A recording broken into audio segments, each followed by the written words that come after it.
Welcome, everybody, to Can't Draw Hi. Horses Club. I'm Corey, and joining me today are Adzy and Jane.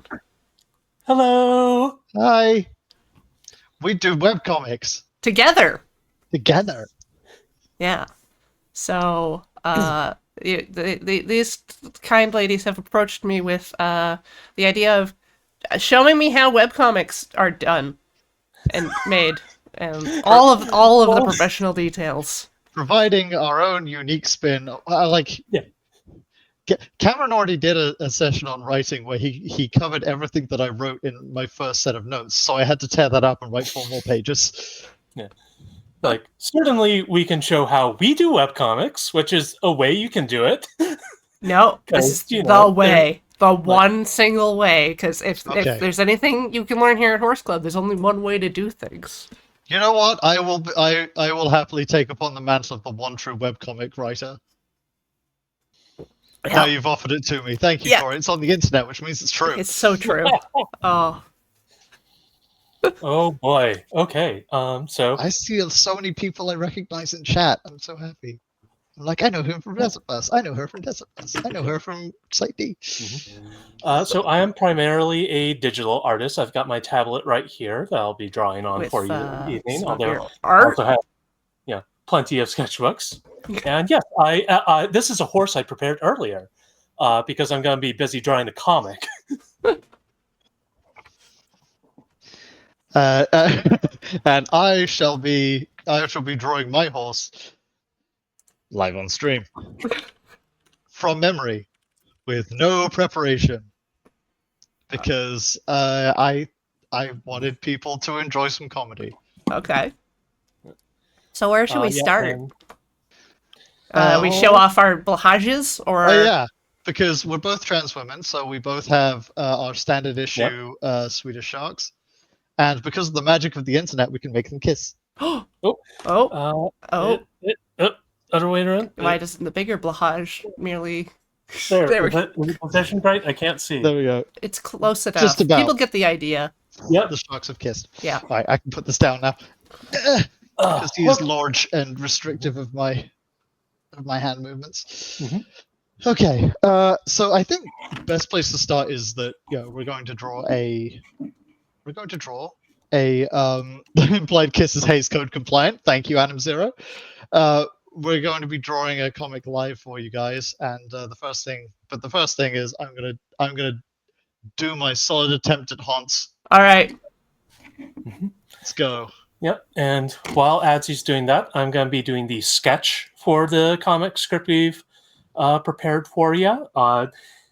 It's not going to be a comic for either of our actual comics. It's going to be about us because everybody loves metafiction.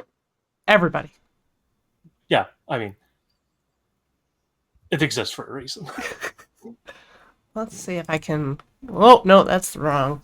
I can double you up. Oh. That's not what I have been intended. double haunced. Let me fix. Get out of here. Got like that's a very Get human outta leg that here. I've drawn.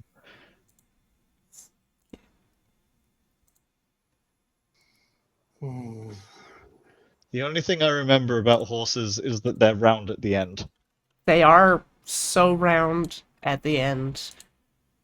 There are other facts I know about horses from growing up on a farm, but none of those are appropriate for this stream. Yeah, I think I've shared some horse facts from farm stuff before. I didn't grow up on a farm, but I went to many summers of like Bible camp with horses, and also like some of my family members have horses and farms and stuff. I had a horse, quote unquote. My granny had a horse that she would let us ride without a saddle called Mushroom. So, Oh, yeah. So this is a portrait of something that looks almost, but not entirely, quite unlike Mushroom. angry eyes. I didn't mean for the angry eyes. Oh, no mistakes. There are only happy accidents. Or angry accidents. I have created a horse whose primary emotion is rage. at me not being able to draw a reasonable facsimile of a horse head. It's got like one of those TikTok borzoi faces. Yeah. It's gonna I do it for you. Kirby.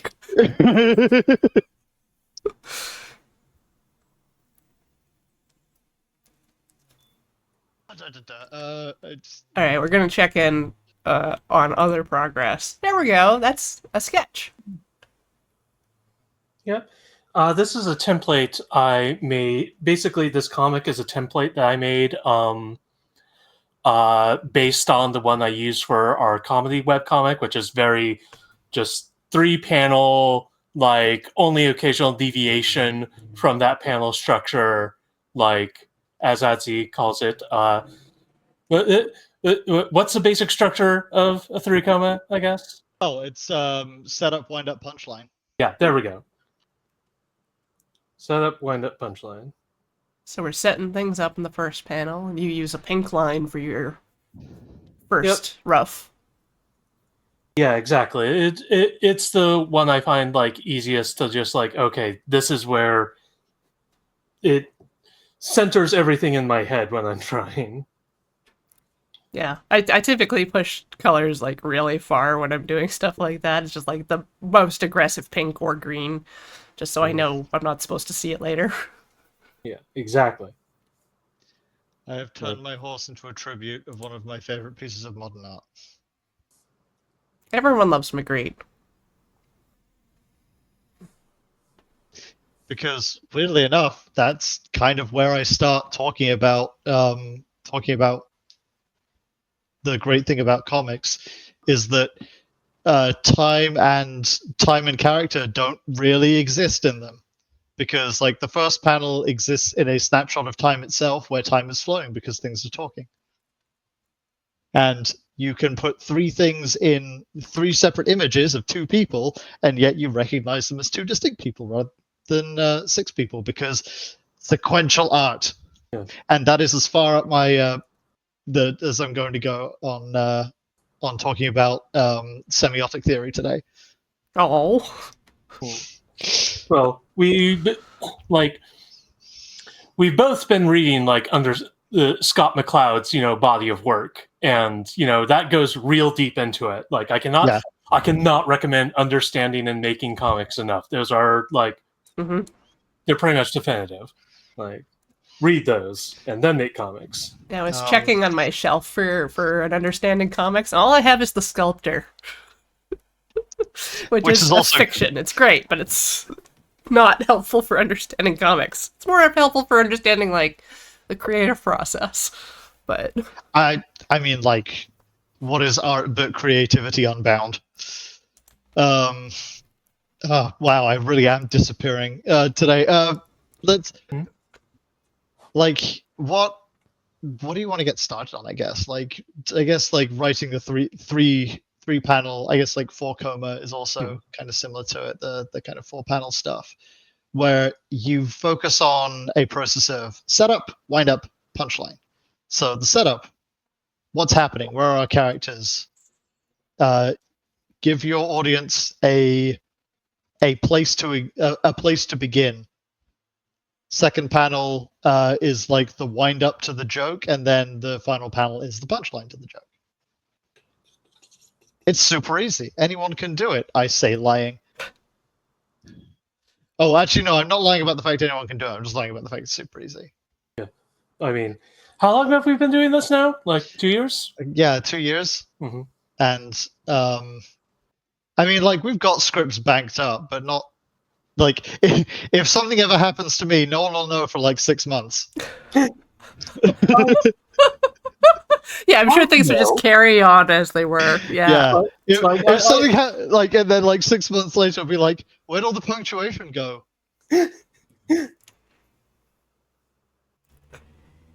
I mean, I feel like people would note that like I'd entered a deep depression and stopped drawing. So yeah, if Jane disappeared, that would be it. We'd have to close the doors. Yeah, because she does the like real hard work, which is the drawing. So she's going to talk about that for a minute. Yeah. So, gee, thanks. No fighting. So like, obviously, when you're obviously like making comics is a synthetic process. You're combining, generally words and art to, make whatever it is you're doing, whether you're making a joke, whether you're telling a story. Storytelling is really the thing I love to focus on. But so to that extent, it's like anything you learn about art anywhere else is something you can apply to comics. Like, whether that is drawing a horse or like just drafting, learning how to draw a box, your basic shapes, everything that you can apply to art, you can apply to comics. And that includes practice. Like, I will say that if any of you have ever thought about starting a webcomic, I'd recommend just doing it, because it will cause your art to improve if you're keeping up with it. I've drawn so much. just in terms of completed comics across both of our webcomics, we're at about 130, 140 comics now. That's substantial. Yeah, that's do you substantial. do warm-ups? Yeah, I do warm-ups. I do sketches. I do just actually here. Let's see. Like, sometimes I'll do something like this, like our horse here. Other times it's like, I have a bevy of original characters that I like spend time doing. Like, where is she? We bring up some Persephone. Yeah. Like that, like just stuff like that to practice, like try out new techniques, stuff I maybe want to apply to the comic in the future. Giant skeleton. Yep. Yeah, well, with this one, actually, the new thing I tried was the like energy effect around the skeleton. It's with good. the like sort of the goopy, pink blobby purple glow. Yeah, exactly. And just trying to make sure I had a super dynamic pose for my character here, that sort of thing. And that helps when I'm trying to do stuff. Like, 1 second, I've got some Arcana Watch pages pulled up here. Stuff like that. So you'll note with the Arcana Watch page, once it comes up, that Arcana Watch specifically is drawn like not full color, like it's grayscale with splashes of color, and diegetically that's meant to represent that color is magic in universe. Like, anything that is color has like a density of magic around it. So like their hair when they're transformed, like, or magical effects like this explosion up here, that sort of thing. And that ties into stuff like this, where you're trying to depict a huge amount of energy gathering around something and then culminating in the payoff. It should pop up right here in a second. Yeah, the entire so Adam Zero, the entire comic has an octarine filter. You're more correct than you think. Like, is that something you specifically referenced when coming up with the concept? I mean, like, I'm always referencing Terry Pratchett. On a day that I'm not referencing Terry Pratchett, you need to imprison me as a pod person. But specifically, like, there is actually a lore reason why magic is colorful. Because stuff I can kind of talk about without going into. Do you want to just talk about like the premise for your comics? Kinda. Yeah, like, so. Yeah, it's like, here, allow me to info dump my special interest. So, Arcana Watch takes place in a world which was horrendously battered by magic at one point. There was this period of time called Blackout Storms where everything went all the way to hell. And the thing that we're left over from that is this kind of post-apocalyptic world of where magic is very much a real thing. And it's come to be understood as kind of an electromagnetic wavelength. where like different stability levels of like visible magic can coalesce into things. So when you're channeling as like a guardian, which is what we call our magical girls, you can take on a particular hue depending on the kind of spells you're using. And monsters always appear as this like chaotic black goo because there's just so much of everything in there that's not really in any kind of making any kind of sense, and then occasionally becoming stable enough to sprout things like fangs. So yeah, and that's I'm controlling myself because There's some spoilers that I almost gave away there. So. But like I guess, to talk about on a more like surface level, the premise is it's a society, and rather it's a story about magical girls growing up in a world where magic is just a part of another part of their lives on top of growing up, like figuring out your trans, like spending time with your best friends, going to class, all that sort of thing. It's just a part of your world, and how does that manifest? Like being frank, Arcana Watch definitely owes a lot to particular webcomics, Sleepless Domain. It's very good. It's a little dark. Yeah, at certain points. Content warning. Yeah. Arcana Watch came about because Jane showed me Sleepless Domain, and once I'd finished crying, I had to write something. Yeah. I mean, like, we come by it honestly because Sleepless Domain is itself a Homestuck fan project. So Cube Watermelon has joked about that. For a cube. I was like, that's a cube. Yeah. Yeah. Yep. Yeah, we come by it honestly. But yeah, it's something, sort of like the idea just sort of popped into my head because I basically already had a bunch of original characters who were magical girls that I'd made because of Sleepless Domain. And I was like, I could do something with these. Hey, Adzy. Oh, crap. Okay. Here, builds a world.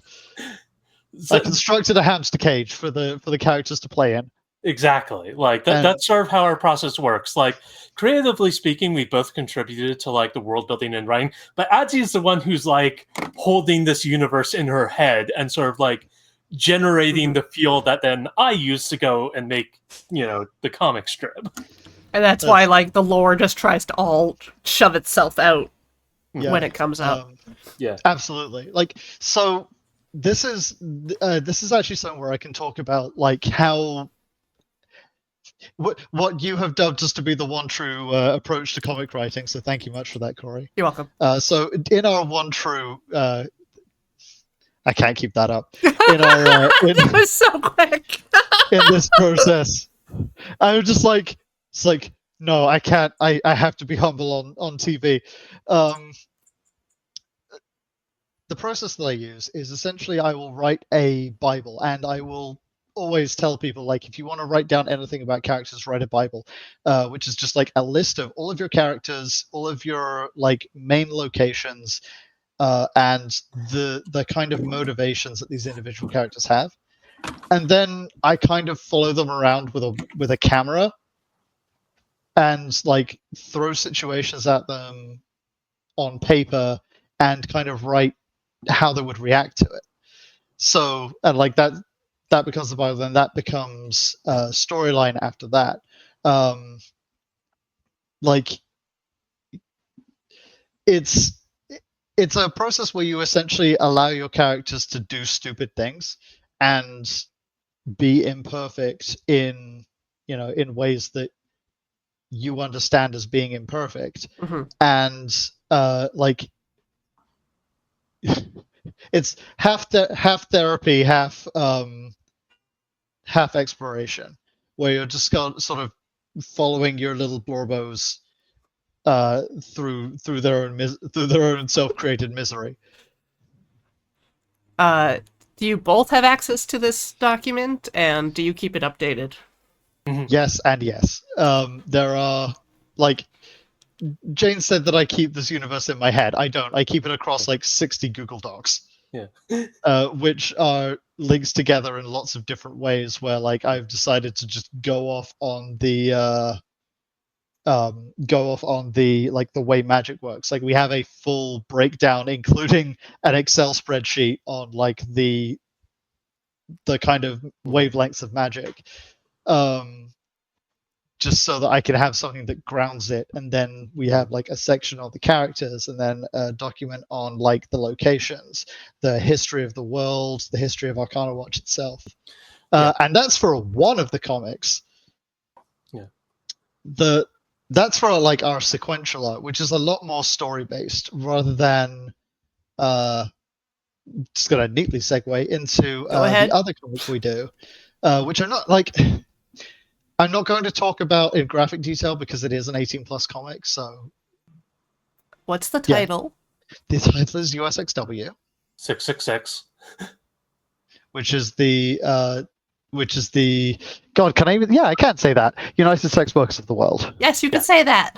Okay, I'm just like, are we still pretending that children don't know this? Yeah. United Sex Workers of the World, Local 666, the chapter Nevada. in Reno, Nevada. It is a urban fantasy world, and the basic premise, summed up, is a sex comedy about angels, demons, and collective action. That's what it says on the website. Yeah, so from a writing standpoint, like that's what it is from a law standpoint, and I enjoy it. I think USXW is one of my favorite things to write for when I just want to write something silly. Is it's gag based, right? Where you kind of figure out the joke first, and then throw the characters at it that most fit it. And I have examples of this, which I can pull up. Okay. For We can instance, swap over to your view. yeah, let me find. Like, we talk about the character Caleb, where if I want to write a meta joke, Caleb shows up. If you see Caleb, it's there. It's there for me purely to show off as a writer. There's at least one like FAQ comic where he gets stuck in the gutter between panels. And like, we decided that this one character was a dragon, and so the idea of like, how does snuggling work? How do you snuggle with a dragon? It's like that. Or like this is one of my favorites just because the joke is so stupid. Oh yeah, my dad's a bit old-fashioned. And he's a knight, yeah. Like, I do think, to a certain extent, like, the best comedy allows you to be a little bit stupid. USXW allows me to be extremely stupid, and I'm here for it. I also get to show off like terms like "I am more creative than you are resilient," or "get sued by Queen," by creating a montage of like different characters experiencing their kind of personal happiness. And also subvert the angel plus devil equals antichrist nonsense. That is a thing, yeah. Yeah.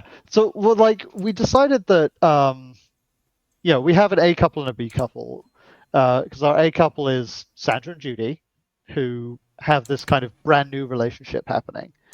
And then we have our B couple, which is Lavish and Corona, which are the fallen angel and the succubus. And we just like, and they're like way later, like they're married, they're way later in their relationship, and we were like, okay, we can show the kind of blossoming of a brand new romance plus the the much later kind of comfortable love that these two have. And we were going to end up squashed under the boot heel of you can't have an angel and a devil make a kid without it being an antichrist. And so we're like, okay, cool, we're going to subvert that immediately. Have fun. By the way, the people who made those comments were purely the voices in my head. I don't think anyone's actually. We don't have a big enough audience to have haters yet. Yeah. And sometimes you write without words. Oh yeah.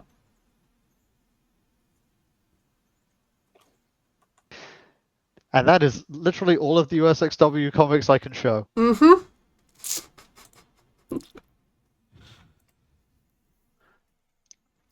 Questions?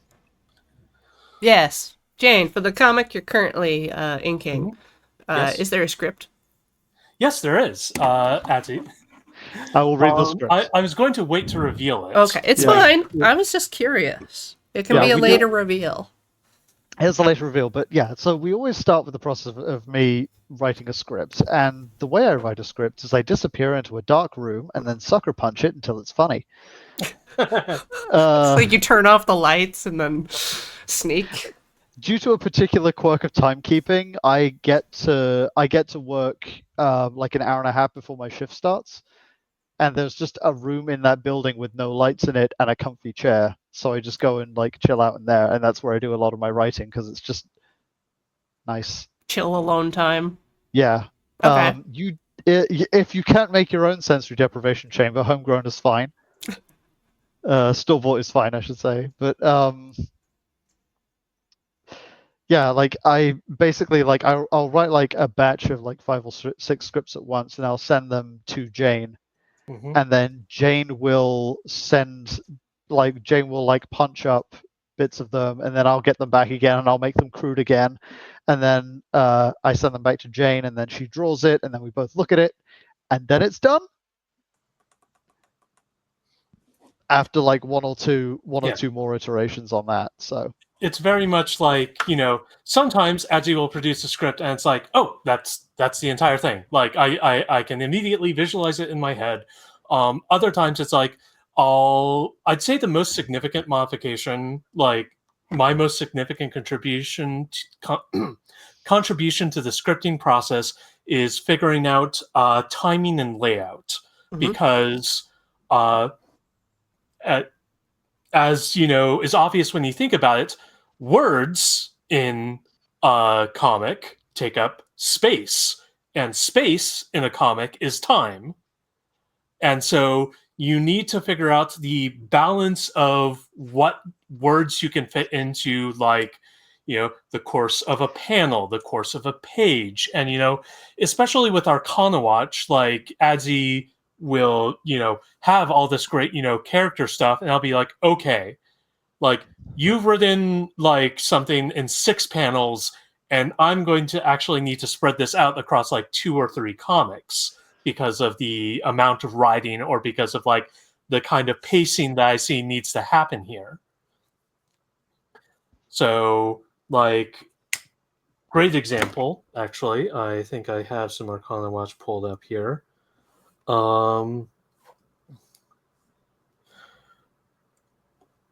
So, like, the 3 pages I'm about to show you were, I think, actually initially supposed to go on 1 page. Yes. Right. And this is basically some very official peoples high up in the Arcana Watch organization going through their morning stand-up. And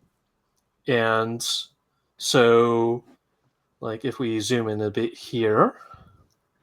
So it sort of starts with this establishing shot of the city and this announcement going off. It is 6 a.m. according to the clock. And, we have these clips of the various heads of the departments going about their morning routine. They're preparing coffee, typing on computers. Also, this establishes computers exist. That is not always a, given in a particular setting. It's also super freaking early. Like, as somebody just pointed out in chat, 6 a.m., the most evil time. But, when you have nightly monster fighting, you probably want to assess the damage as, early as feasible. If we're gonna go through these, like, I think it's like a sequence of 3 comics. I definitely want to talk about the writing on them as well, just from a you can only do this in the medium of comic standpoint. Yeah. There is so much in those 4 panels right there, The little which four. tell that little 4 panels that tells you about like where you are, what's happening, and who these people are, without a single word of dialogue, until like immediately next, where the first person and only person to talk on this page is the person who is in charge, and you know they're in charge because they're the only person talking and they're sat at the head of the table. Mm-hmm.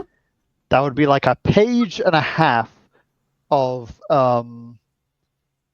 Text. and it appears in 4 panels. Mm-hmm. The other thing I love a lot about it is there is no description linking that place that you see in the top with that place at the bottom. But because of the way the human brain works, they are the same place.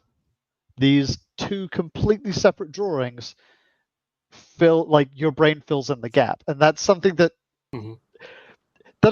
like is just fascinating to me, is that like I don't have to do a goddamn thing because I know that it works on the medium of the human brain as a graphics processor. All right. Moving to the next comic. Yes.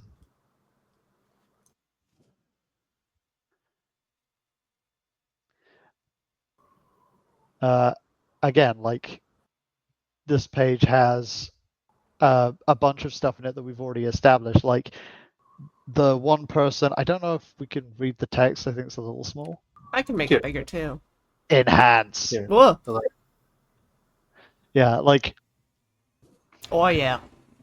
without a single like arrow pointing to this person and telling us what they are, you know what they're doing. Like, you got the big 4. Yeah, and then it's like, you've got some kind of techie guy here talking about, like an expenditure of some kind of unit and, shunting stuff back into the battery. He's got glowing eyeglasses. That match the color of the screen on the laptop. Mm-hmm. Yep. And then, like, 5 injuries, 2 serious, a quiet night by all accounts. Like, presumably the person in charge of the medical staff. Which gives us a barometer of just how violent this world is. Yeah. Like, initial damage assessment looks like no critical infrastructure loss. So basically they're like, monsters are a serious enough threat that they are, keeping an eye out for buildings getting wrecked. Also, and also something. Yeah. Also, his text is yellow, so we know he's transformed. And then finally, they are transformed. Yeah. And then finally, this character, whose design I adore. Cinnamon Brandy. The torn off sleeves, muscles, scars. Like, hair in this huge pompadour. And she's, and like, the 3 people next to her, one is wearing a sensible sweater, the 2 other are in suits with ties. And this is what she's wearing. Also, I don't think we can talk about Abigail, Celeste, and Cinnamon Brandy, which are the names of these 2 characters, without talking about where they initially came from, at least in the world of Adzy and Jane comics. We'll bring that up after the next page. Yeah. All right. So this is some foreshadowing for, like, get ready for some dumb stuff.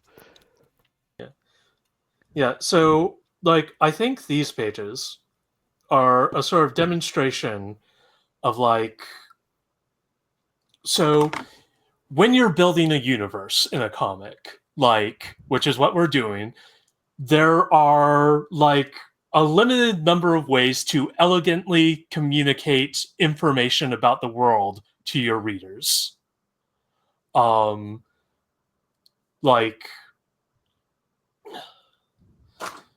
you can have, buckets of exposition if you really want. Like, Elguna Shive is, like, one of the most famous webcomics out there. It freaking loves its exposition. Like, it's far more famous than we are. Like, it's a totally fine way to go about things if that's what you want.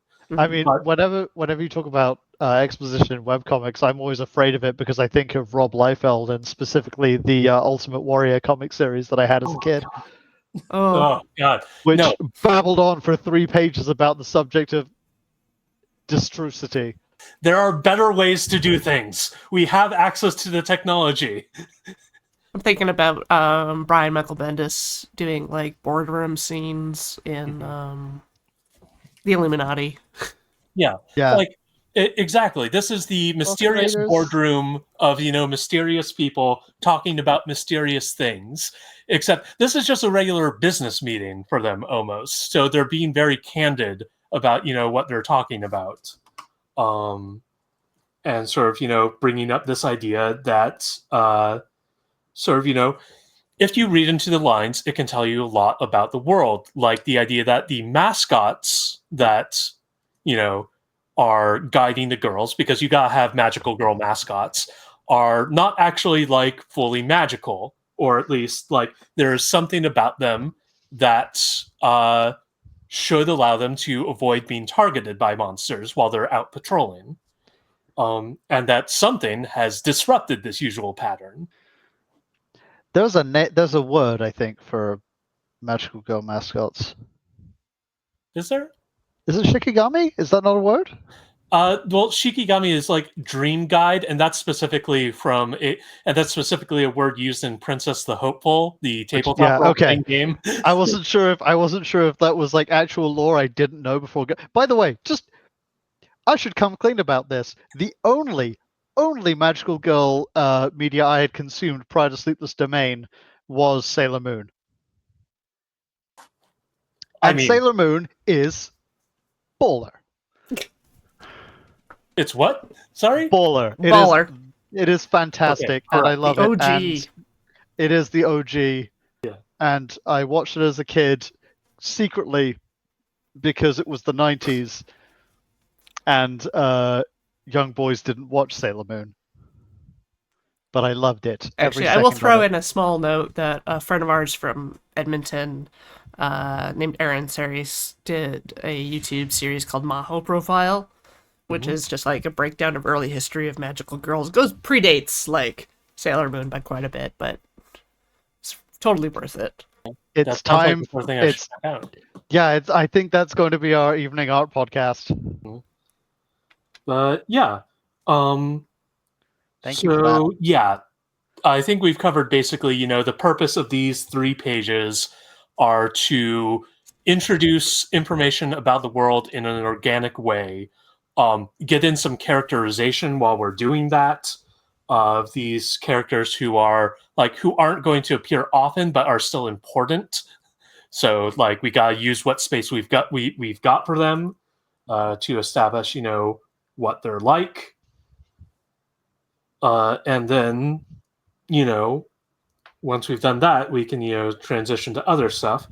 And so, on top of all this, sort of the thing that Adzy mentioned that I was like, we'll get to later. Now is later. Yeah, when you're making a comic, like Arcana Watch is basically pick a mix of a bunch of stuff we've always wanted to do, or like characters we've wanted to give life to, and never like got around to. Kitty. Oh. Yeah, sorry, Maddie is here to distract us. Hey, Bean, how you doing? No, it's not.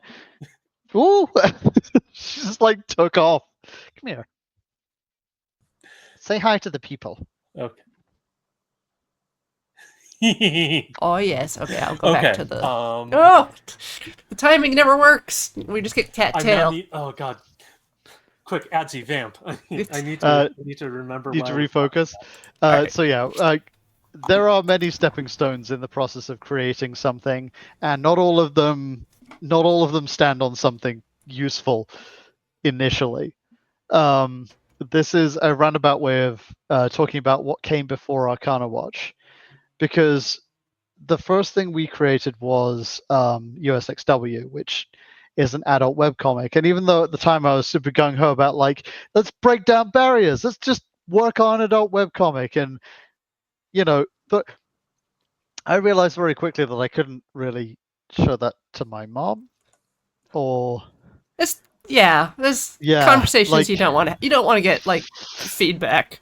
So Jane was like, maybe we need to, and she chose her words terribly because it enforced a pun that I would make later, where she said like maybe we should create a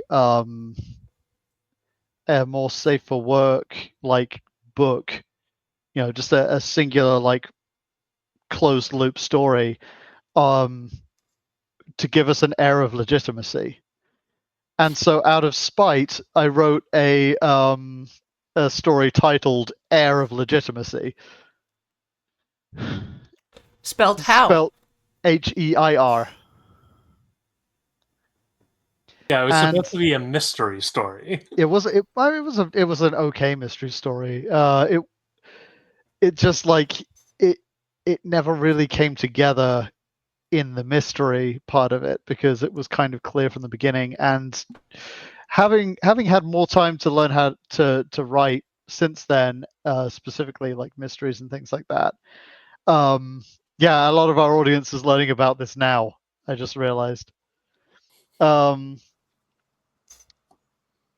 Our initial kind of work on it was between Abigail and Cinnamon as this buddy cop duo, and a completely unkillable werewolf and a very competent mage.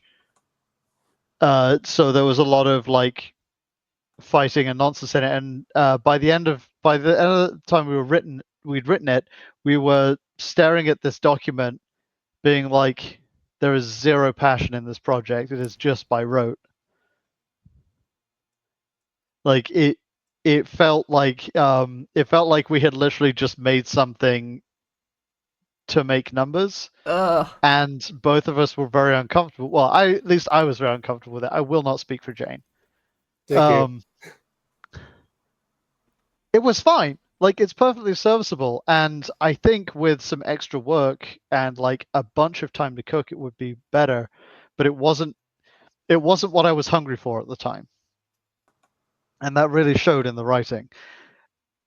And then Jane introduced me to Sleepless Domain, and I reintroduced myself to Sailor Moon. And having read, and like I said, like as soon as I like picked my eyeballs up off the floor where I'd cried them out of my skull and rammed them in there, I was like, yeah, this is fertile ground for some really good fiction. So we started writing Arcana Watch instead. Was that close to your recollection of events, Jane, or did I just completely go off the? I mean, that's more or less like they're the vagaries of memory, and I have an awful memory. So, but that more or less matches up with how it played out in my head. So, yeah, it was fine. Air of Legitimacy is fine. The characters were the strongest part of it, and so we just took the characters and put them somewhere seriously, else. just like steal from everything, steal from yourself. Oh yeah, as well. Speaking of characters, do we talk about like? I want to talk about it, so we're going to talk about it. Yeah, talk about them. So let's talk about Jenna, because I've got on my screen an image from a very recent panel of Arcana Watch, and where we just like it was like for the first little while we were like, do we out Jenna as a trans woman, or do we just let? I mean, on the very first page. Yeah, like on the very first page, it's heavily hinted at, right? Like her card is the fool. She's emerging from a cracked egg, right? Like before this, I didn't like the shape I saw in the mirror. I was quiet. I felt ugly and scared. Now I can be loud and beautiful and brave. The freedom to be myself. That's what I live for. Emerging, like we were not being subtle about we weren't being subtle, and this was the point where I was like, damn the subtext. Let's talk about the fact that trans kids understand what they want. So it was like, I know writers who use subtext and they're all cowards. It's time to put a gradient in the background of this and ram it on people's faces. Enjoy our trans character, meatwads. And they did. And they did. And Jenna is very popular. She's extremely popular. Yeah, Garth Marenghi's Dark Place, also fantastic, but I would describe it as being unwatchably good if you're going to spend time with it. There's a lot going on, and you have to be expecting it. Like, don't just expect the unexpected, expect the far from left field of a different sports game altogether. Yeah. Like in the first episode, Richard Iwata cocks his shovel like a shotgun. Then they did like a spin-off show with his character, right? Reader? Yeah. And like Richard Iwata basically stares at a cue card every time he's on camera. Mm-hmm. And it's very unsettling, and it's very well done, and it's very funny, and oh my god, I can only watch one episode a day. Yeah. I have a cooldown period on Garth Marenghi's Dark Place, and I kind of love it for that. Yeah. Yeah, there's Jenna, my preciousest Blorbo. Also, shout out to Tim Bailey of dispossible.com, who designed and built this website for us over a weekend. And it is one of the most robust interfaces I have ever used in my life.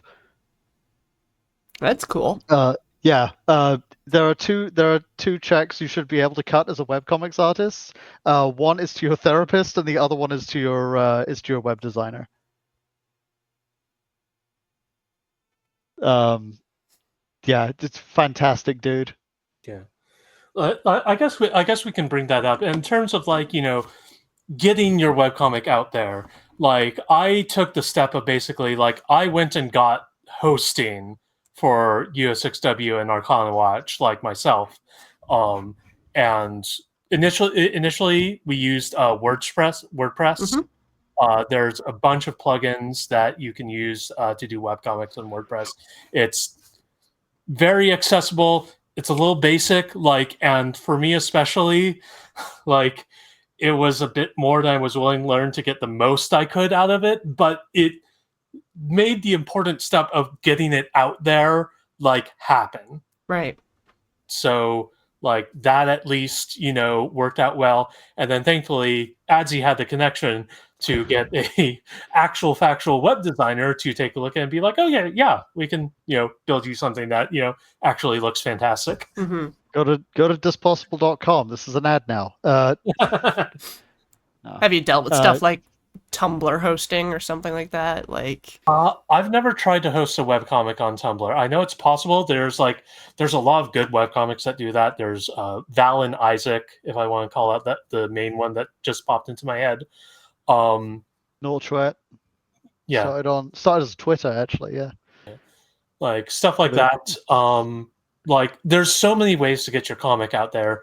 Like, the reason I went for like actually hosting it on their own website is because I really wanted that. I really wanted to have that control over, like, I'm paying for this. Mm-hmm. It's not going to like get exploded because it's, you know, on Twitter. They're not going to sell it to a multi-billionaire. Yeah, it's not going to be like dependent on, you know, Tumblr continuing to exist. Like, Tumblr seems to be fine now, but it's like, it also made me feel really good to be able to like just type in the web address and be like, yeah, this is my, you know, this is our webcomic. Mm-hmm. It's in the chat. Red Werewolf like hits the nail right on the head there, is that it helps when not safe for work policies change all the time. Mm-hmm. And like our first comic being an 18+ comic, like there was nowhere to put it where we could be sure of its continued existence. Right. And like, especially when you're covering things like LGBT themes as well, you've got to be careful that you don't get your stuff like knocked off the internet as well. So things are better than they were, but like we're still like super wary about it. Mm-hmm.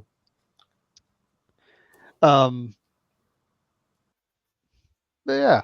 So yeah, I'm in terms of the progress of the comic I'm currently drawing, I've moved on to the line work. Like, this is not This is a very basic comic. Normally, I put a little more detail into my sketch after I'd gotten like the basic shapes done. Mm-hmm. But in this case, I'm just proceeding directly to the line work. And like, so it's going to be a little basic, but it's all good. For USXW, I've got all of the panels set up on basically their own folders with masking so that I can be a little more loosey-goosey with my lines, which does sometimes mean like, oh crap, I'm drawing on the wrong layer again. But because of the way I've set up, it's actually really easy to correct for that. Like, it's very easy to like, okay, I can copy paste this back over, and it's now in the right place again. Mm-hmm. There's that. Molly, sorry, we have another cat sighting. Oh. Molly has come to visit as well, although she is being large and laying on the floor. It's a good cat. Moo moo. Yep, there she is. She's just whapping her tail around. Yeah. Yep. She is very large. I can't wait to meet her. There are, because last time you were here, we didn't have her. Mm-hmm. We have two cats. I have two cats. They're both ginger girlies. The one who came earlier is her Katniss Queen Madeline Frumpkin, and the other one is Grand Duchess Molly Mock Florentine, whose full names we use frequently when they're being bad. Of course. What's the point of having a full name? Yeah, exactly. And I'm obviously it's longer than that, but I'm excluding my last name for doxing reasons. No problem. Yeah. So, time to fill some dead air. Well, we could actually take a break at this point. Okay, good. Yeah, actually, I'm like scrabbling through my notes, like, okay, how do I segue to this topic? All right, we'll be back with some segues after these bees. Smoke bomb. Bees! Live bees! Bee! Welcome back, everybody, to Can't Draw Horses Club. Today, we have Adzy and Jane showing us how the one true method of make comics. Or just, one way to do things that One of the ways. has been working so far for two individual people out here in the crazy messed up world that we live in. Dabs. Yeah. Dabs honorably. All right, chat, press F to dab. So, wait, am I? Yeah, you're doing it. you've got to do a slow, respectful dab. Yeah. Like you would at a funeral. The funerary dabs. Like you would at a funeral. That's a terrifying the thought. 21 dab salute. All right. You just got seven of your friends lined up, and you just go 1, 2, 3 times, yep. 3. All right, so we're back at progress that Jane has made during the break, doing inking. I promised the chat segues. Yes. I wanted to talk about like bad advice that I've seen people give to artists, and like better advice that I can give. So like a lot of the time I see like it's being like, yeah, just devote yourself to your craft, never take a break, keep going every day, keep drawing, never stop grinding. It's like, nah, you can take a break. Yeah. There's a world out there. Like you often like it's okay to put stuff down and go out and be curious and passionate about anything else. Especially like among those of us who are neurodivergent, it can be really difficult to focus on one thing for a long time. And then you come down on it feeling like a failure because you haven't been able to focus. Right? And then like that doesn't make your work better for some reason because you can't focus on it. and then you get down on yourself for not being able to focus, and the whole cycle repeats. So like you'll find that it comes to you more than you go to it. Mm-hmm. As long as you're practicing your craft, the inspiration comes by itself, and you don't have to practice your craft by rote paintbrush mileage. Like when you're reading, you're practicing your craft of writing. When you're telling stories to your friends about stuff that's just happened to you, you're practicing your craft at writing. When you're writing fan fiction, right, you're practicing your craft at writing. It's all much of a muchness. Mm-hmm. Till your interior garden. Go out into the world, find something to be curious and passionate about, and you'll find yourself inspired to do something artistic about it. Then you can focus on putting the paintbrush onto the canvas and making it, because you'll really want to do it at that point. Yeah, actually, so like two things relevant to that. I recently took like just a straight week off of making the comics. It was a couple weeks ago, but it was just like I was feeling strung out. I was tired. I'm making basically 3 full comics a week, like while also working a full-time job. Because our Patreon's going really well lately, but we're not quite at the point where I can like go part-time at my regular job, so Right. that I can spend more time working on comics. So I did need to take that break, and it was exactly what I needed. I came back and I immediately made some really nice Arcana Watch stuff. So there's that. The second thing, in terms of what Adzy was talking about, going out into the world and finding stuff that makes you curious and passionate.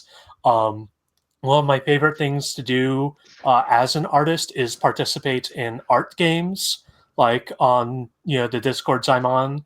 The Sleepless Domain Discord does an art. The Sleepless Domain Discord does an art telephone where they have one person draw like a piece as a starter, and then they've got 4 different branches that draw their own interpretation of that, and then they hand it off to another person who draws their interpretation of that, and that's produced some of my best work, like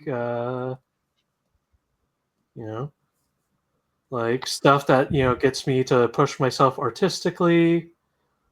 Let's see here. What's okay? Hi, Yeah, Raiders. here's the best thing I've ever made for a telephone. That's pretty cool. Yeah, I am quite proud of this, and it's like the reason I was able to make this was because the person who started the branch made something absolutely out of this world, and it inspired me to want to push myself. And it's like, okay, no, I can make something like at least as dynamic as the thing I got. So that allowed me to make this, and it doesn't always go that hard, but it's always a way for me to say, okay, this is something I've never drawn before. Time to try and see what I can do with it. And like that's a great way to keep me expanding my horizons, pursuing new techniques and stuff, all of that. So yeah, art games, I definitely recommend them for that sort of like thing. Yeah. Anyway, back to work. Yeah, fun time over. Work. Art. Work. Yeah, because it's not like we don't have enough time. Practice. Press. Actually, yeah, I asked Jane if she did warm-ups and stuff. What about you, Adzy? Do you just fill pages? I do. I just fill pages. But like I fill pages with and this actually segues real nice into something else, but I'm going to start answering your question. Look, you just got a view inside my own mental train of thought. It monitors itself now. Like I do fill pages. I fill pages with fan fiction. I fill pages with like little things that I like to like little writing doodles, I guess, short pieces of fiction. Also like segues really nicely into another thing I do, which is I write with other people. I collaborate with other people. like I've written a book with another person that I would not have written by myself. Where do you go to do that? Google Docs, because anyone can add to it. Or do you mean like where do I Where go do you to find people? Yeah. find humans? I go outside and I throw a brick as hard as I Okay. can, Okay. and whoever's It's like worried for a second it wouldn't make any sense, but Yeah. yes, you're getting there. and whoever's window it shatters becomes my writing partner. If we're gonna talk seriously about this, actually, like where am Yeah, I? I do have a serious answer to that, which is like I find online spaces, like art collectives, where people talk about their own stuff, and I'm like, hey, you want to work on something together? Mhm. Like people that that I've just struck up a friendship with. Yeah, communities. Like me and Jane started in Alex Stacey's community. So Alex Stacey, if you're out there, this is your fault. Yeah, Uh, like literally, you did this. like how USXW started was I admittedly I was the one who got the initial, like, I guess, prototype concept of like a like union for sex workers in an urban fantasy setting. And this was the art I posted on Site D, Mm-hmm. which is And- just this side of Safe for Work. Like, and Adzy saw this and reached out to me and was like, "Hey, I like this idea. Are you going to do more with it?" And I was like, "Well, I'm not sure I really, have time to like make scripts together." And she was like, "What if I was your writer?" Yeah, and like it turns out it birthed a beautiful partnership. yeah, and then we became best friends through playing Sea of Thieves together as well. Because it turns out that massive stress is really conducive to forging trauma bonds. Yeah. If you've played Sea of Yeah. Thieves, you know what I'm talking about. No. No. Yeah. I'm never any trouble there. No. Well, the specific moment, if we can engage in some wildly off-topic storytelling for a moment, the specific moment will remain in my head forever because basically we were out in the Devil's Roar where all the volcanoes are. Right. And we just escaped with like a bunch of gold from an actively exploding volcano. Great. And then the fog came in. Oh.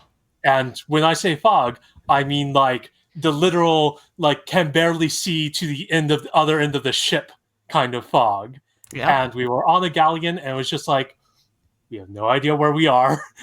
Like, we could potentially navigate by the map, but we don't even want to try. We're just going to sit here, becalmed, and wait it out. And we sat there playing sea shanties, like, together, and, just talking. And it was like the most thing that had ever happened to me in a multiplayer game.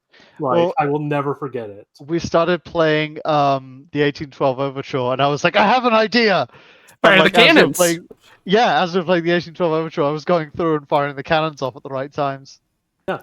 And like, yeah, we became best friends. Yep. So basically, if you want to become best friends with an artist, get them in the Sea of Thieves. No. Yeah, if you want to become best friends, with someone, literally Shanghai them. That will work out perfectly for everybody. That work out perfectly for everybody. Why am I under arrest? I mean, like, to a certain extent, games are a big part of like how we like. It's something we draw inspiration from. It's something that like we use, like, in terms of stuff that gives us inspiration and gives us motivation to work on stuff. Like, I earlier this year, I want to say, I got Adzy into Final Fantasy 14, and she still hasn't forgiven me. And we just recently finished the second to most recent expansion, so that's been getting lovely. Shadowbringers has given me more cathartic tears than any piece of media I have consumed in the past 5 years. It is. My God, inconsolable during parts of that. But so like, just wait until Endwalker. Thanks, KB Karma. Looking forward to it. No spoilers in chat, please. But yeah, like, and this is kind of what I was talking about by like go out and be curious and be passionate about stuff, because most of the practice I've had in writing has been little fan fiction interstitials between our two characters in Final Fantasy XIV. And even though that stuff doesn't really see the light of day, like I think the only people who see it are me, Jane, and like 3 other people. Mm-hmm. It's still art, right? Like it's still practicing a craft. It's still writing straight ahead and then going back and reading it. It's still allowing myself to have my like 2 or 3 little characters in my head and see how they interact in certain scenarios. Like I was saying at the beginning, like it all comes together because you write what you care about. Also, just on the subject of collaborating, like there seems to be this this drive to authorship that I see a lot, and like being, you write your own thing, you draw your own thing, go out and create the thing you want and make sure it's your vision. Yeah. I've had so much more success reaching out to someone and saying, hey, I can't do this, but I have this strength and I'd like to share the strength with you. Mm-hmm. Also, welcome raiders. Yes. Hey, raiders from where? We've had a bunch of raiders. Shiny like, Platypus and Shiny Good Day Platypus Internets, raiding with a party of 2, and like I appreciate tiny streamers. Thank you. You are Art valid. Lady Live was the first one. Yeah, there's Art Lady Live, and then there was, I've already forgotten, but it was a larger one. Yep. Hey, Shiny Platypus, it's not only 2; it is 2 people. And welcome. Like, Yeah, listen, welcome. Like our Patreon just hit its 17th subscriber. Nice. 2 more people watching the stream with us, and it is a significant increase in the number of people who know we exist. Yeah, like, welcome. We love you. Time for some positivity. But yeah, like the ability to work with another person is far more valuable than the ability to pursue a vision, I think. Mm-hmm.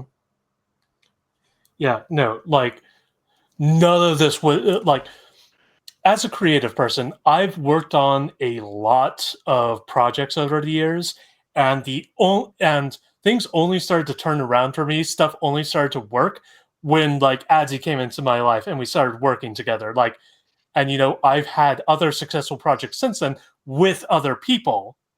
Like, just having someone out there who's counting on you for like your contribution, it's like, it's a huge benefit like to my own work, and it really like helps with getting past blocks or sort of working through creative problems where it's like, I'm not sure how to solve this issue, like let me talk it out with you. The issue I'm having is like, I'm not sure how this character should be acting, like how should I like be doing this character's expression or something.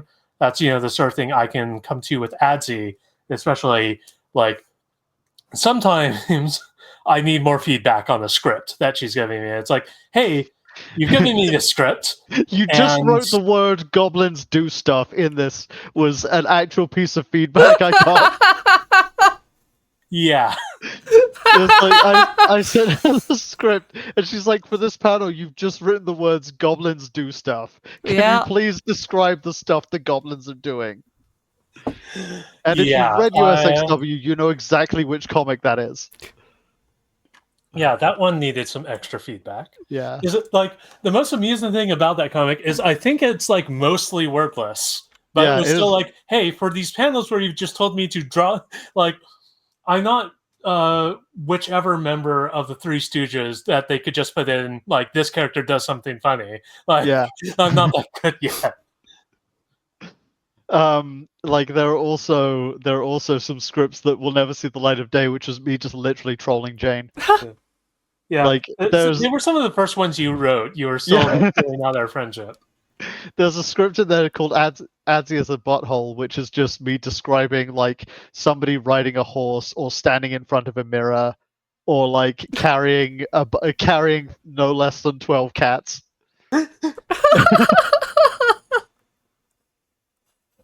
I mean, Yeah, horses, man. I tell you. Just a person yeah, well, showing I can draw a freaking horse. So What was it, like the person on that? showing an expression of gratitude and concern, I think was what I put on there as well. It's like everyone try and figure out what an expression of gratitude and concern looks like. Just the face is just like yeah, that is just for me trying to imagine 150 people going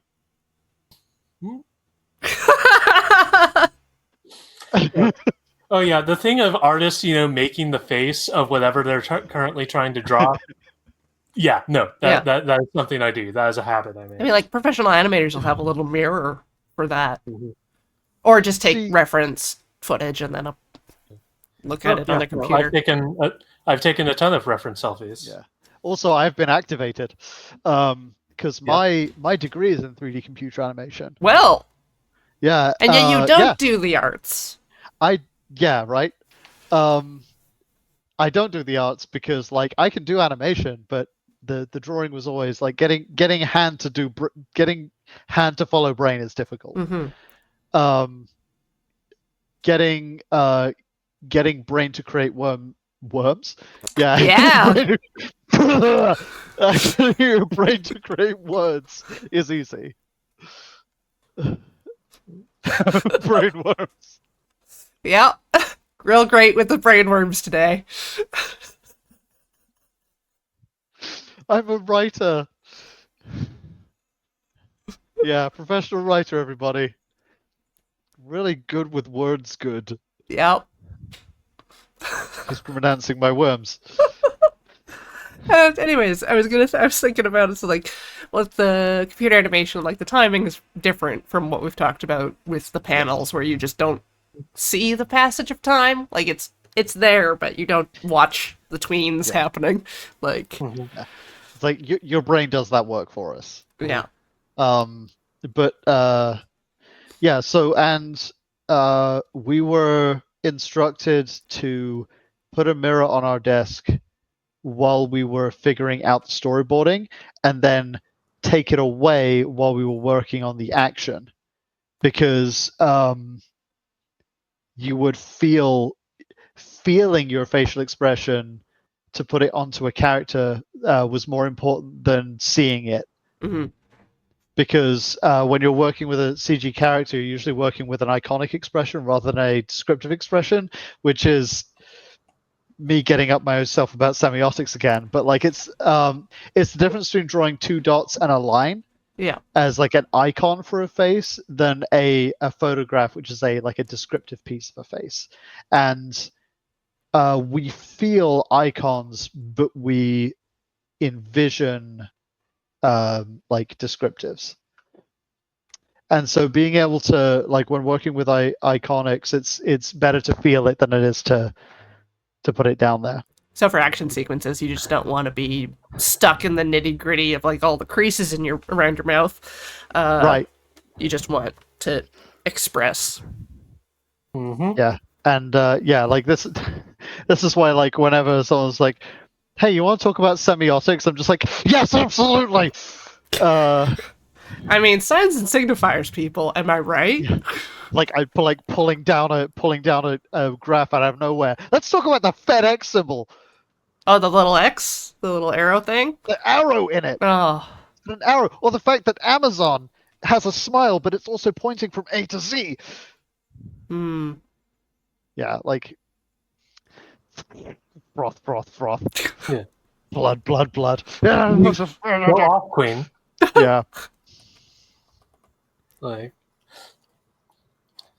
Let's talk about how basic symbologies of of the Roman Empire is still being used today to describe So true. worms, I actually, worms. I'm actually somewhat curious if at this point, uh, anyone watching me work on this comic can figure out the script at this point just from just from what's currently on there, like, because I'm gonna be doing the text last, Right. but Do you do like thumbnailing first with the text laid out, or do you do your text last? It varies. For Arcana Watch, actually, like, I'll generally do like a panel layout, a sketch. I'll do like word bubbles in the sketch and like sort of figure out the rough places they need to go there. Then I'll actually put the text in and do the text bubbles first before I even start lining. For USXW, like sometimes like I'll do that same thing, or sometimes I'll just fit the text in last if there's not a lot of it. Like sometimes it's like I want to see if I can fit in a bunch of little details like in the background. That sort of background humor where it's like there are just gags wherever you look in the thing. But for this, it's a little more straightforward. I do. Yeah, like I could probably find. In fact, like I've got an image up right now, which has Please. a pretty iconic thing in it for like background details of. Oh, I know exactly where this is. Yes. Yeah, like Yeah, right if there you on could that table. zoom in on that table. Enhance. Enhance. Oh, Whoa. Oop. there it is. Yeah. All right. Thingamajigs. Yeah, the bead toy Yeah, I in remember doctors' those. waiting rooms. Yeah, right. Like they're universal, as I found out. Like, yeah, you put them in somewhere, and immediately it's like, oh, this is a place where kids sometimes have to go with their parents. Yeah. Mm-hmm. Yeah. Also, shout out to my actual nurse Taylor, who was the model for this. Mm-hmm.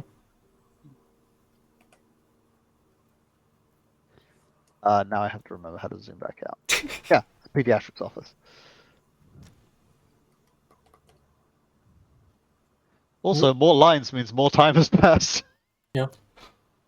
Show us the passage of time.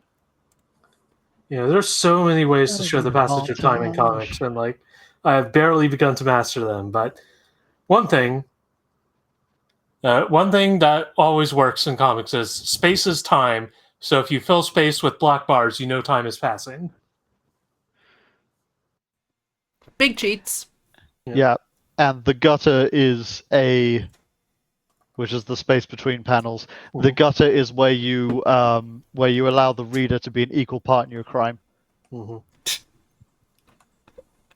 Well, it's like my favorite example of this whole the reader is an equal partner in creating work, and like how together like implies time is from Understanding Comics when Scott McCloud portrays an axe murderer with an axe about to take a swing at a person's neck, and then the next panel is just a scream, and he points out it's like I've not actually portrayed any crime.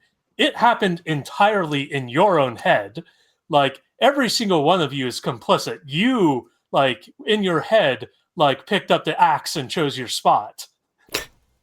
Yeah.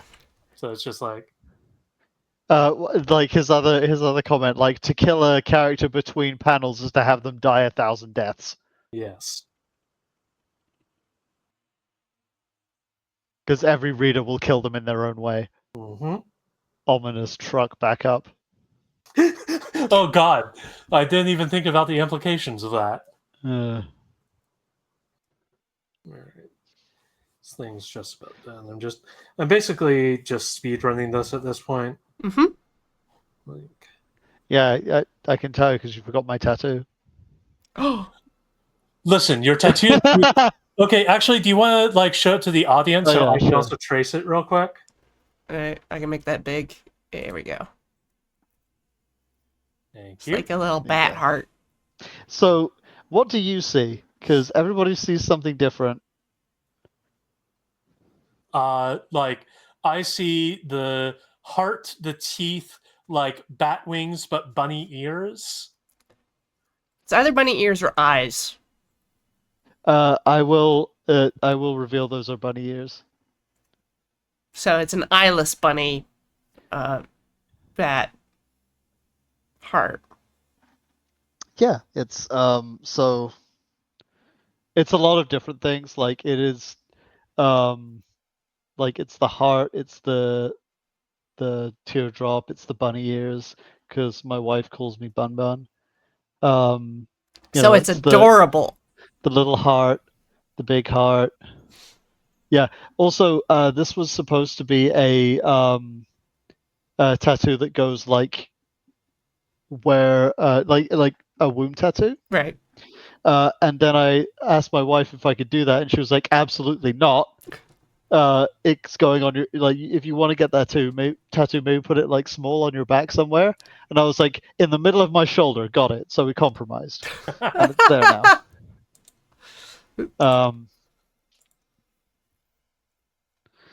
Okay, so we've revealed that these two people are you. Yes. They're like my version of us, Mhm. at least. They're two different people. Those two different people are you. Something ball. It looks like it loops. Like it just keeps going from the last panel. Oh, if we're gonna talk about stuff that loops, can we talk about my favorite USXW? Hold on, Yes. let me find it off camera. Yeah, Because I'm going to have to scroll through some risque ones to get there. Just some absolute filth and decadence. Okay, here it is. Okay, and Okay. you sure? Oh no, hold on, because there's some words in there that I need to cover up with some censoring images. Hold on. How do I you know plan what to to do do. that? Like this.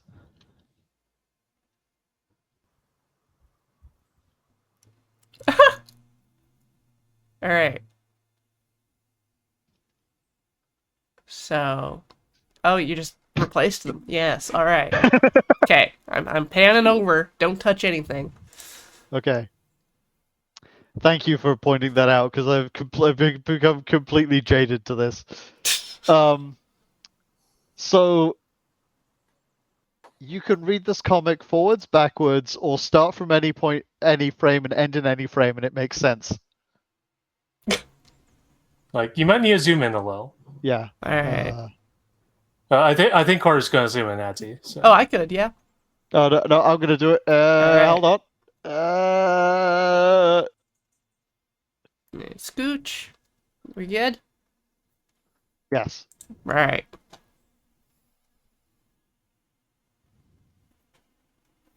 Yes. So sorry, did you catch what my friend says? I'm used to dealing Oh, with I linear think time. I think our faces are currently covering up Judy's dialogue. Oh, whoops. There. Ah!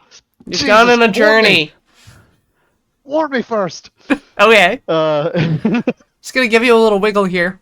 Woo. Yep. Just Good. get the Star Trek movement going on. Yeah. So yeah, good to be Friday. What brings you to Reno? Caleb just got back from upstairs. Isn't used to dealing with linear time. Caleb used the words. They're not as dangerous as down here. I'm plain like Caleb says some absolute filth. What? No, you have to start at the beginning of the conversation. Or Caleb says some filth. No, start at the beginning of the conversation. Sorry, I'm very plain lagged. Caleb, use your words. Shenanigans. Yeah. Yeah.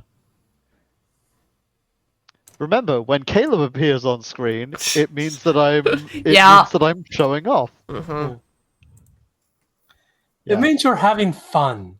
Yes. Right?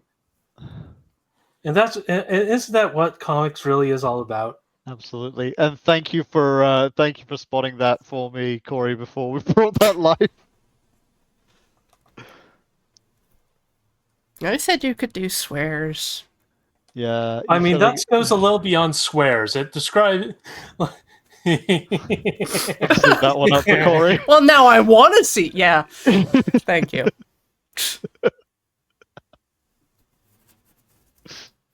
I mean, anyone can find this stuff on their own time. Yeah. Like,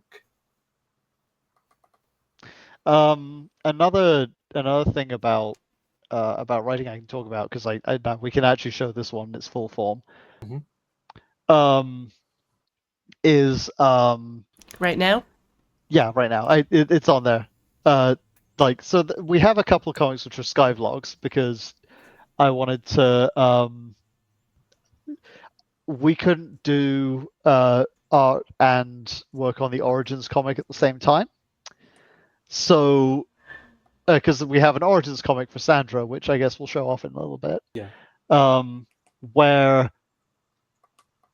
Jane couldn't do a whole lot of drawing, so it kind of fell to me to do some writing without being supported by her. And these took the forms of sky vlogs, also known as Slack logs. And this is something where, like, my teeny tiny bit of Homestuck exposure is showing. Pastor logs? The Pester logs, because every single character has their own way of speaking and their own way of typing. In addition to having like an avatar and a name. Yes. So you can see a whole lot from what's happening depending on like who's writing what. Mhm. Yeah, that's just a little nerdy thing about, like, sometimes I have to work without Jane, and don't make me do that too often. Well, it's like it was during the. But there's still time to show off. Mm-hmm. Yeah, it was during a period where I was working very hard on something I'm quite proud of, and that I'll show off as soon as this is done. But like right now, it's the sort of thing where it's like, I guess we can talk about. I guess like topic wise, we can move on to like when you're doing a comic. It takes time. Like I make 2 Arcana Watch and 1 USXW comics a week, and that basically takes up like a significant portion of both of my weekend days. Like when I am not, working a full-time job. Like I still have free time, technically, still a little bit, but it is, a pretty big time investment, and you can sort of see that in like the decision to make Arcana Watch, for example, mostly grayscale with splashes of color, was a compromise on my part to basically take some workload off of myself. Mm-hmm. I can make like about like 1 Arcana Watch page a day, and that's because like I'm not worrying about colors. I'm not for the most part. I'm not worrying about colors for the most part. I'm just figuring out, okay, here's all the grayscale stuff. Here's a little shading to give it a bit of depth. Here's the color for to indicate the magic parts, and bam, it's done. And that's sort of important because the Arcana Watch pages are obviously full comic pages. They're not the little 3-panel strips we do for USXW. And it looks like for Arcana Watch you're using like a comic font, and then for USXW 666 you're using hand lettering, right? So no, I'm using the same font for both. I'm using a web letter. Okay. Let me see. we're showing off some of the earlier comics where we didn't have that. Yeah. So sorry, we misled you. Yeah. For the font nerds in the crowd, which I know you're there, I use Web Letter BB. It has a free license specifically for indie creators like us, which is very nice. It's a nice looking font that like does the job. And yeah, like one of the sacrifices I make in terms of like time is I don't hand letter things. It's something I'd like to do, like because I think it would be sort of the next step to making things really pop. But something I'd have to practice a lot more. My current lettering is definitely not as good as it could be. And it's something that would just take so much time add on so much time to for every comic, and it's just like this gets it done. It gets that content out there for people to enjoy, and it doesn't like make the content worse that I'm using a font. Mm. Like it's perfectly legible. Like it does the job, and like creativity is often a matter of what can you create within the bounds that are that you set for yourself or which are provided to you. And I've done a lot of cool stuff with Arcana Watch because of those restrictions.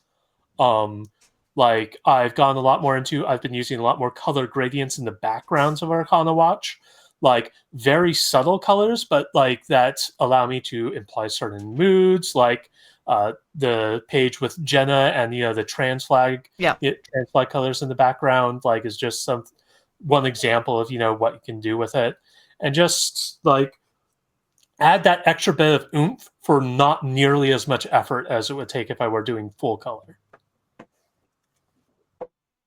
Like, and that's important when you're trying to make a bunch of good content for people every week.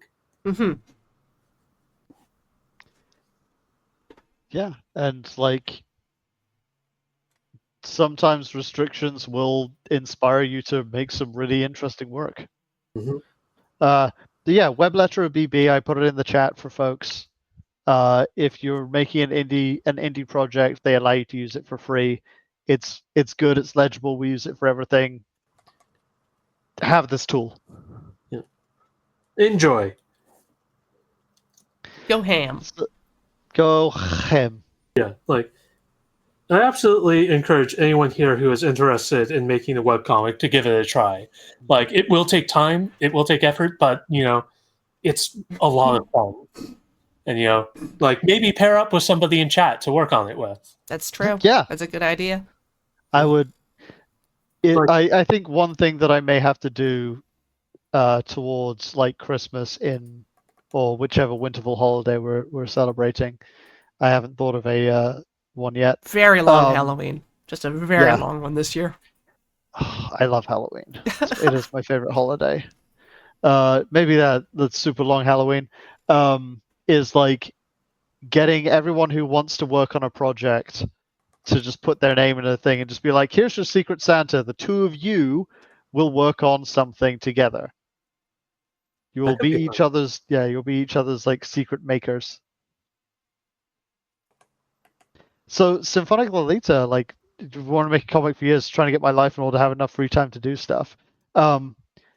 This is what we did. Is we found each other to help with that. Like, if you wanna draw, find someone who wants to write. If you want to write, find someone who wants to draw. If you want to sit back and produce the comic, find two artists who will allow you to become their web developer. Yeah. That's one way to do it. Like, it is the sort of thing where it's like, I'd say that, story-wise, like, I do try to, like, contribute to that as well. Like, the writing is mostly Adzy's stuff, but, like, I'm contributing a lot to the character side of things because, like, I'm thinking about these characters in, like, terms of their visuals, their movement, like how their expressions characterize them, like what the way a character, poses can say about them, and then, how the world looks, like what is, sort of mode of dress that these people have, what is available to them, what parts of the world, like what level of technology of there, what is their architecture. Like one of the details that actually was born out of one of the details for Arcana Watch that was born out of the way I draw it is all of the buildings I've drawn, every single building that we've seen in Arcana Watch so far has deployable heavy shutters like over every window. Like, because it's basically like in Sleepless Domain, one of the plot points is there is an inner barrier that covers the houses at night to protect them from monsters. Right. For the most part, you still need magical girls to go destroy monsters before they can penetrate the inner barrier. In Arcana Watch, there's no like giant magic inner barrier. Instead, everything's just built very solidly, and you can pull down giant metal shutters over your fragile glass windows. Like, and those come standard on every structure. So at night, you sit and cower around the fire while guardians keep you safe. Mm-hmm. Join the guardians today.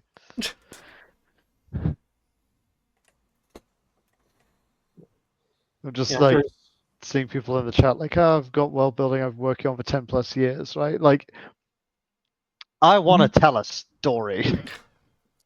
Do it.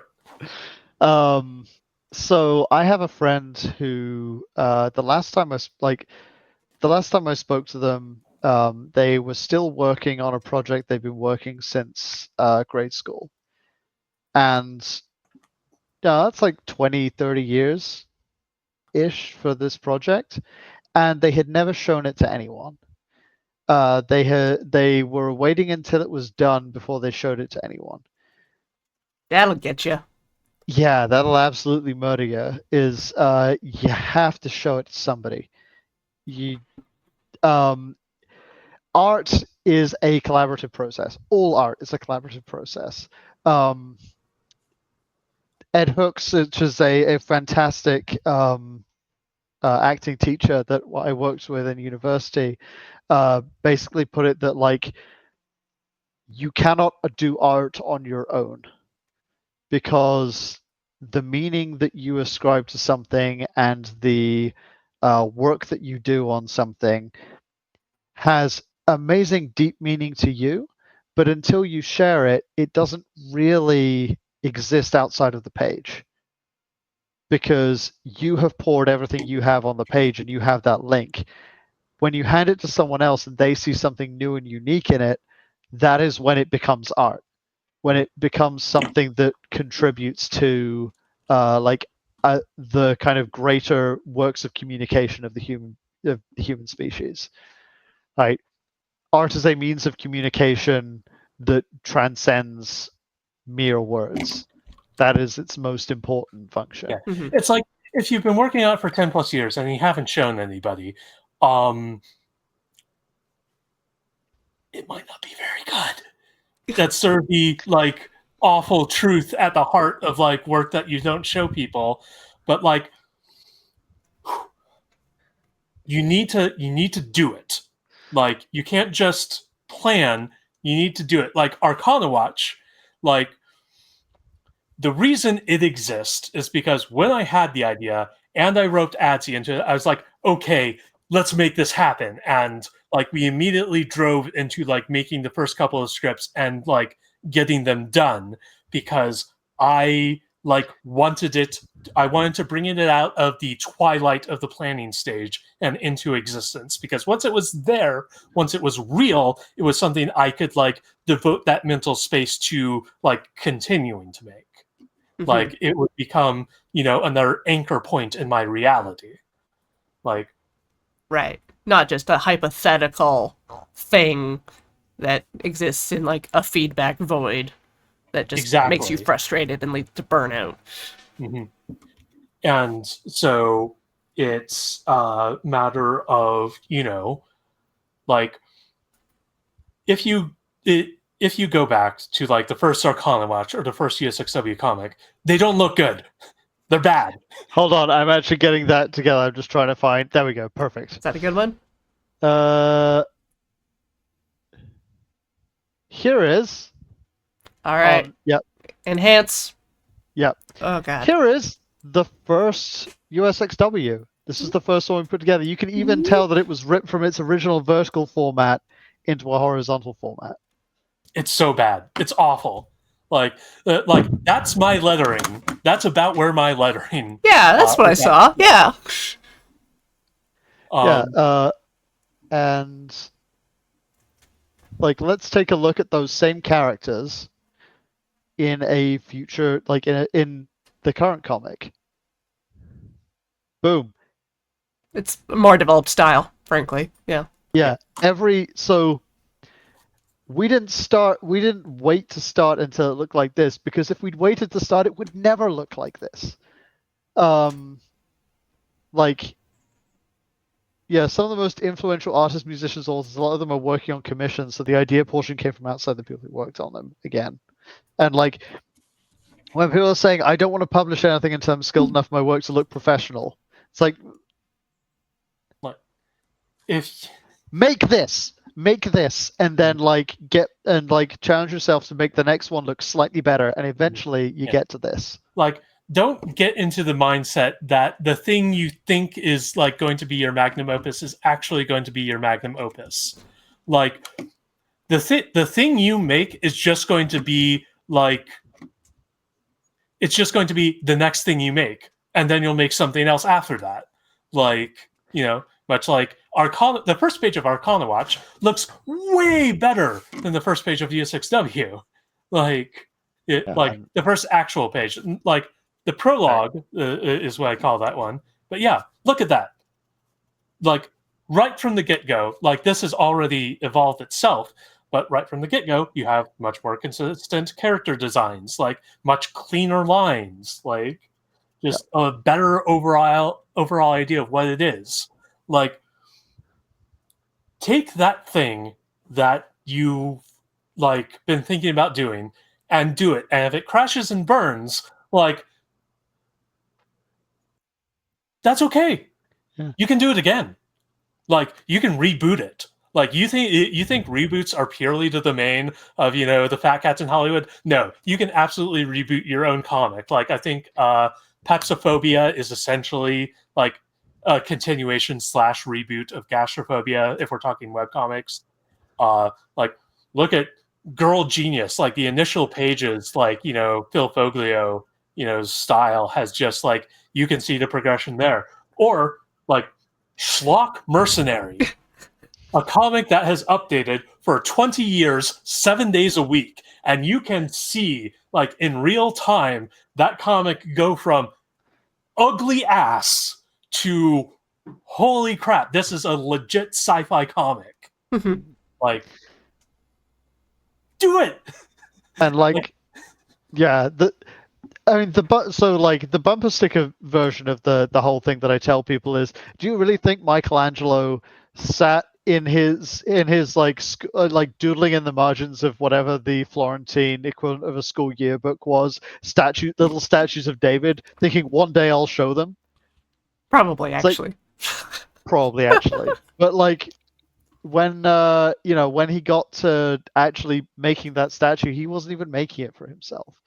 The paintings on the Sistine Chapel he made in protest, right? Like, you get to the level of professionalism by making art over and over again, even art you hate. When you're done with it, like, you find yourself just working like harder and harder and harder and harder and harder. What you're looking at, like, right here between we're not looking at my thing, sorry. Yeah, sorry.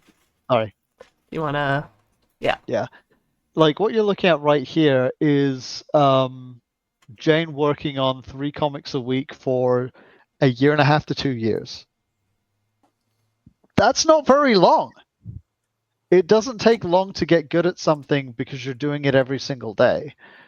But at the same time, like, even if it's not good, like, guaranteed in 5 years' time we're going to look back on this and go like, oh man, that drawing was dog shit, right? And you can still be proud of it. You can still show it off. This is still a means of communication to other human beings with aspects that we don't have control over. That is happening purely inside your own head. And that is to be cherished. Yeah. That's the end of my tirade. I have nowhere to go from here. Well, let's go look at the lettering or the dialogue that's coming in on. Yeah. Word bubbles. Word bubbles.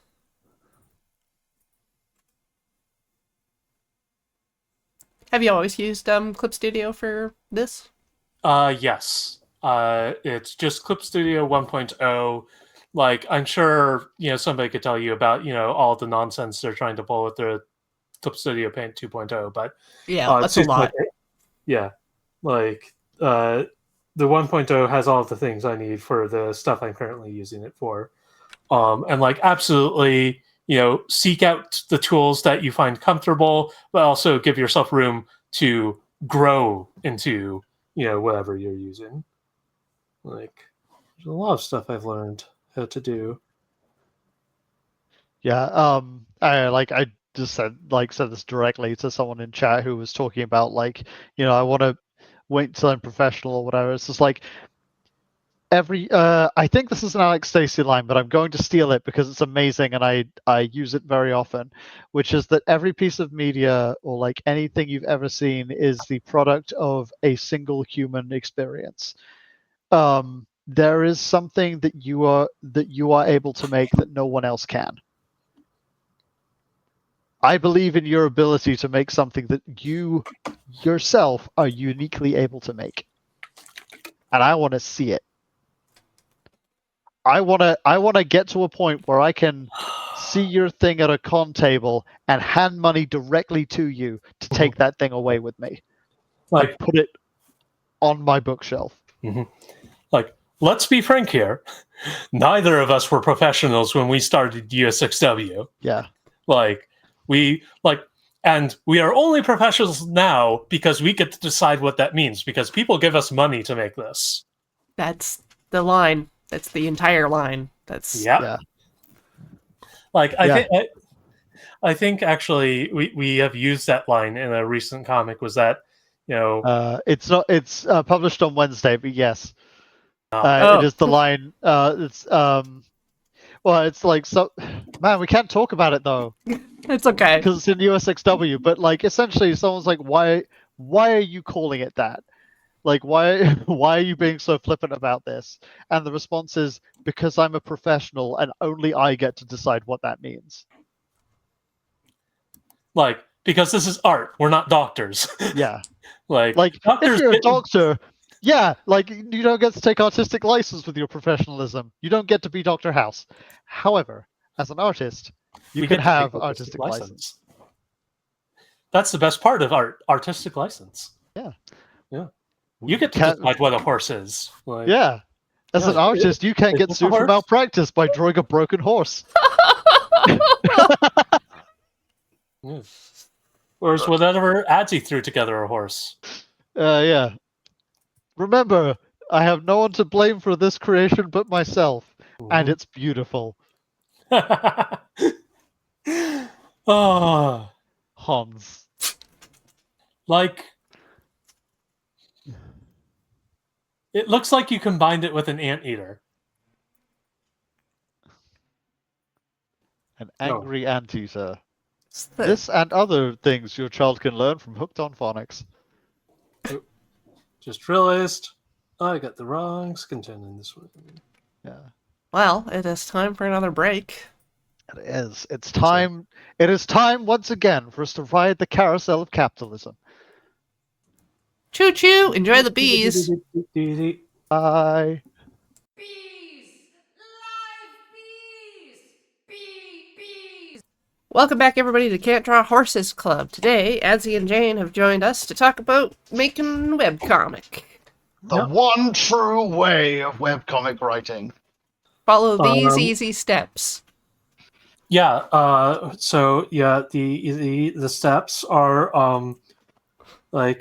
first you make a sketch, and then you put lines on the sketch. Yep. And then you put color in the lines, and then you put words, and then you put bubbles under the words. That's the entire process. Thank you for doing this. Yeah, under the words is important. If you put the bubbles over the words disappear. And then people can just fill in their own dialogue. You don't have to write anything. You don't make the reader do that much work. Yeah. I would love to do that though. Like just write a bunch of comics with empty word bubbles, but in like really weird spots, and just be like, oh yeah, it's we've allowed the reader to fill in the blanks here. I mean, at that point, you're basically just doing the like New Yorker caption contest. Yeah. Mm-hmm. I do Which know a I'm- number of comic artists that have like a word bubble tattoo or Mhm. pin or something that they can wear at conventions, and then they fill it in themselves with Sharpie. That sounds really amazing, and I should get one of those. Like, Yeah, it's Yeah. like the audience is a participant in the creation. You still need to do some of the work yourself. yeah. You can't give your reader a blank page and say and blame them if they don't imagine your perfect story on it. So there is a sticker on my main sketchbook. Done is better than perfect. Yeah. Also, like to Emily in the chat saying like I've made like 30, 25 different things, and just like starting. You don't have to finish anything. Starting something is good enough. You never have to finish. But yeah, so we've done a bunch of talking about comics. Yeah. And like, like I'm happy to also just do some regular old art. So I got a blank canvas here, and if there's anything anybody wants me to take a shot at, so something I've told people who commission me in the past is basically like I will try to draw anything. Like I can't guarantee I'll succeed, but like We've got Just two like- votes for Crab. 2 votes for crab immediately. 2 votes for Crab. Yeah. Uh-huh. Okay, so like I see Crab Goddess in there, and like like fair play to them, but like I have already drawn this for Crab God. I have already drawn this. So, like Yes. The sexy hairy crab. Oh, I The forgot about it. jorts, Yeah. the torn off jeans. I love that. Oh, crap, summer. Oh, I love that picture. It's so good. I did see a suggestion for Terry, so yes, I will draw Terry. I Hell love yeah. Terry. Let's get Terry Terry is in there. amazing. Hey, everybody, go read Spaceshipping, Yeah. like by Like- Alex Stacey. It's amazing. After And all this it's- time. okay, like let's be frank here. Spaceshipping is the reason, like, is the reason Adzy and I make stuff. Yeah. Like, If it together. weren't, at least. yeah, if it weren't for space shipping, we wouldn't have been able to go. See, yeah, get Alex in chat. Like, throw his work around there. Buy his stuff because space shipping is really good, Mhm. and Yeah. it inspired us to start like really doing stuff. So Adzy, vamp while I find references. Dance, Is this a dance. crab dance? Come on. Here, I'll focus on. I'll go back to the. Let's see. Oh, I've drawn other horses. Drawn So- other horses. Yeah. Like in the past, like basically. So while I find this thing, I can actually tell a bit of an art story. I started getting really like my artist journey sort of has its stops and starts. My first webcomic, which no one better go try and find, I did back in high school. And Don't it was challenge the chat. posted on a webcomics hosting website. And it was awful. It was terrible. It was so bad. Do you have but- professional artist training? No. Like if I'm being completely frank, I've taken like 1 or 2 art classes. I think one was a scam. I'm pretty sure one Love was a scam. those. I did like sign up for art classes in college, but I was only in college for a semester and a half because I was undiagnosed autistic and ADHD, and I was not ready for college. So I am basically entirely self-taught, and how I came into that was that for a long time I was not drawing. I was trying to be a writer. And then I want to say like 5 years ago at this point, I decided, no, I'm going to draw. And how I'm going to draw is I'm going to take a ballpoint pen and I'm going to fill up a sketchbook. And I'm just going to keep doing that until like I'm at the point where I want to be. And the reason I want to do that is because I love drawing characters. Like I love drawing characters. I love making up original characters. I love drawing them doing stuff. Like, I love the whole storytelling aspect of drawing a character and saying, hey, this is my Blorbo. Here's all the details about them. So, like, that's sort of like what got me on the, like, that's the far beginnings of the path that eventually led me into Alex's orbit. And from there into like ramming straight into Adzy. So, like, Yeah, I mean, like, I went to university for 3 years, and I'm still not entirely convinced it wasn't a scam. Look, I did 5 and I don't have a degree, so Yeah. Oh, dang. Yeah, I have a degree from a university that no longer exists, but it's a degree. that sounds very legitimate. Yeah. Well, it still exists, but it's called something else now. Fake it is- name university, eh? Yeah. And it was a real set of buildings with a real set of campuses that I really went and lived at. So, I'm convincing myself more than anyone else, just because maybe then I won't feel so empty inside. But Yeah. That's dark, Adzy. Bring it back up. Keep it light. Yeah. Um, Also, if I'm going to draw Terry, what should I draw her wearing? Like just the standard jumpsuit, or is there anything else I should draw her wearing? Chat.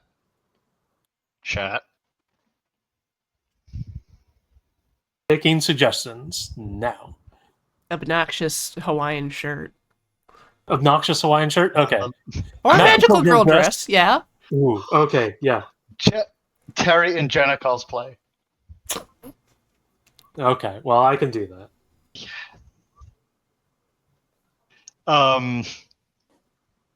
Wow, what was I gonna? I actually had a point that I was going to from this. Yeah. So, I learned a bunch about art from there, but I think the most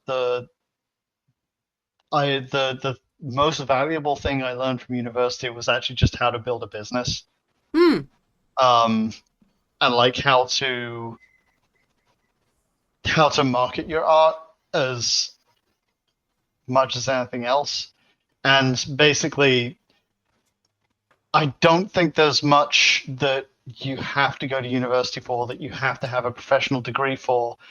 It's just that having a classroom structure makes it easier to learn.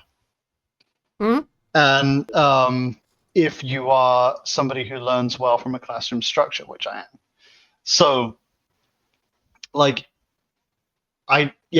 self-taught and professionally taught are just as good as the other, especially in the day and age of the internet where, like, I had to wait for lecturers to come to my university. You don't have to do that. You can just jump on Skillshare, not sponsored, or like Nebula, not sponsored, and just find something on there.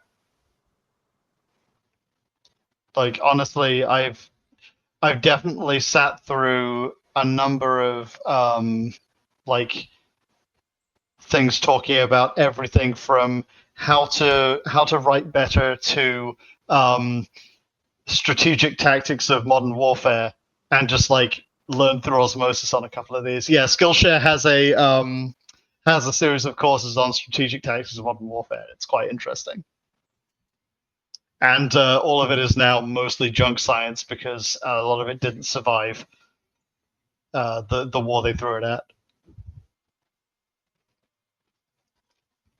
But yeah, like,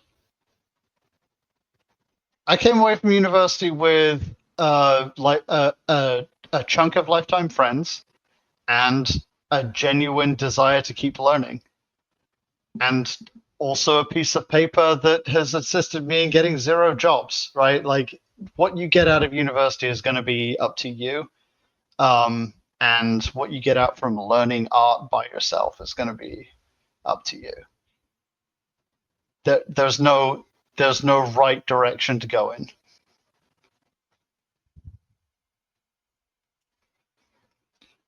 Have you talked about your professional background in art, Corey? The professional background in art. Because, like, you can't say you don't have it, or like you don't have some sort of professional background, because we are as we speak on your show. I am technically paid to do this. Yes. It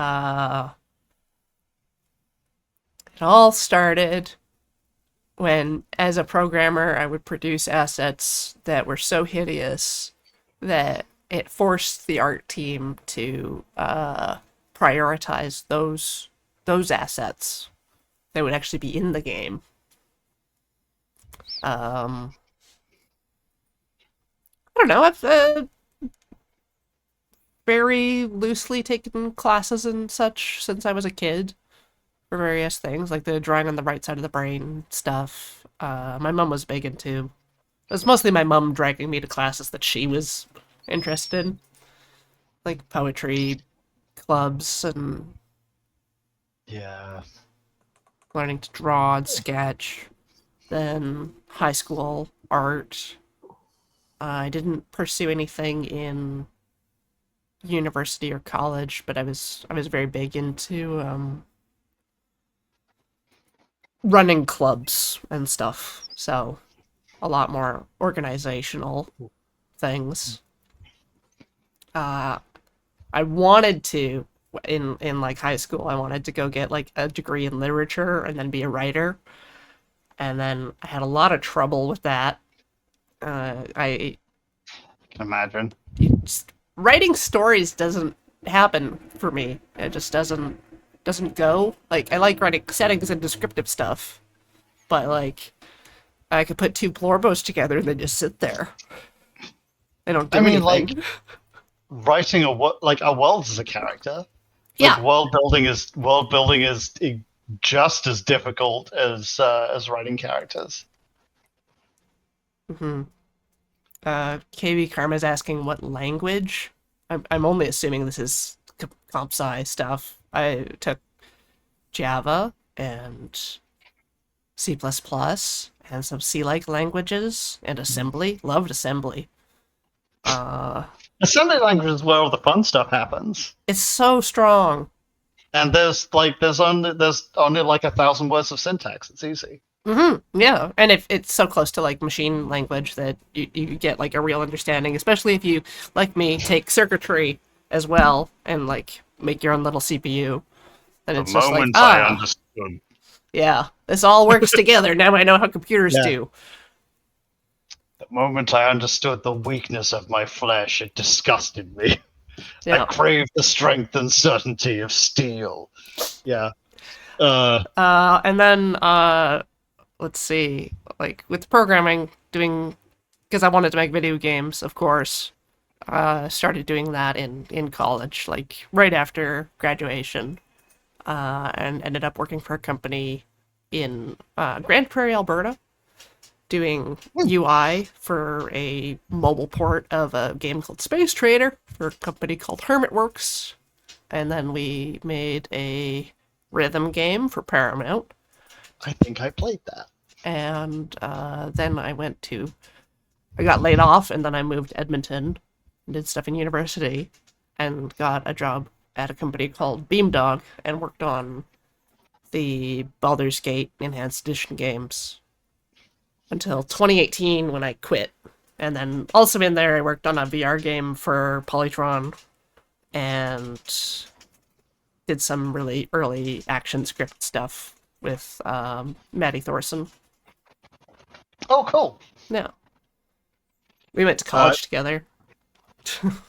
See? You did get something out of college. Oh, yeah. I got lots of stuff out of Yeah. college, but not a degree. Not the degree. No. And that's only because I didn't want to go back and take the junior sciences, because when I transferred to university, they were like, these third-year courses don't count. These are second-year sciences. Oh, hey, you know one other thing I got from university? Desert Bus. Yeah, same, because during Yeah. project weeks, it would just be like doing finals and projects and stuck in the lab for 24 hours a day for a week is just throw Desert Bus on. Yeah, Desert Bus helped me survive my third year, and like I'm only just joking about that.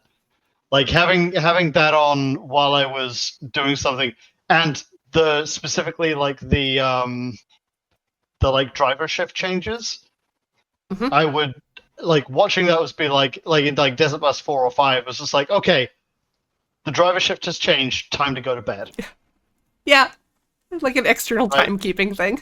Yeah, this was before the actual shift banners and everything. Yeah. But like, you know, when it was like so people were on for like 12-hour shifts at a time. It's like, okay, Jer has finished his 12 hours. Time for me to go lie down. Hmm. Yeah. Desert Bus, my favorite clock app.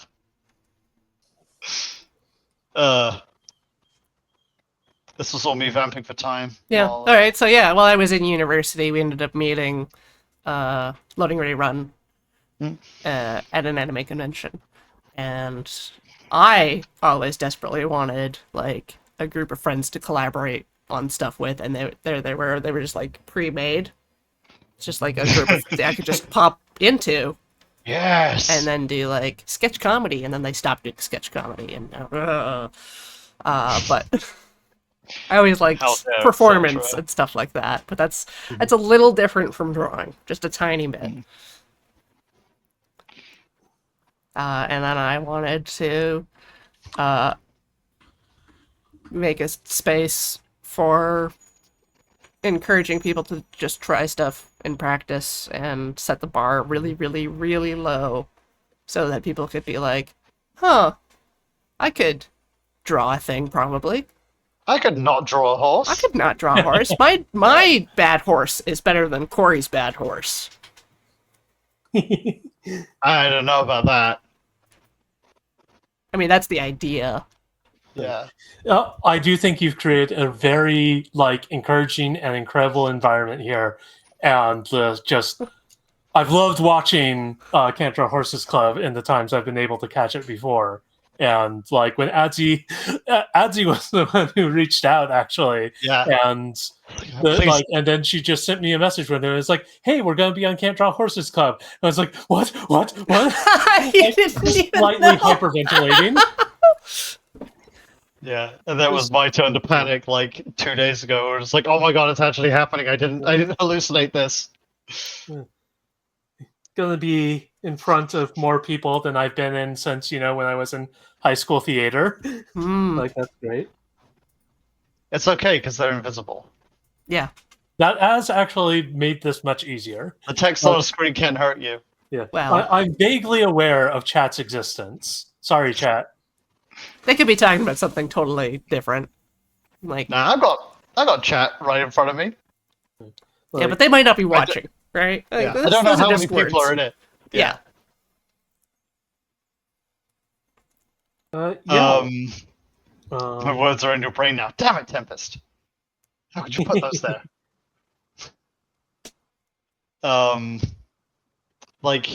There's so much cool stuff that I want to talk about, and I'm looking at the clock like, time slipping through my Time fingers. is like sand through an hourglass. Eternity in the palm of one's hand. Yeah. What time? We're at about 6:26. How much longer do we got? Approximately 30 minutes. We got still long enough to bomb this through the ground. Let's go. Woo! Okay, I can finish drawing this Terry then. Excellent. All right. Oh, yeah. Ride the grains and talk about nonsense. Absolutely. If she closes her eyes, can she still draw? Okay, no more looking at chat. Sorry. What was that? If she closes her eyes, can she still draw? Jane, please. Jane, no. Jane, stop. Jane, Oh. what's Oh. happening? We got a potato.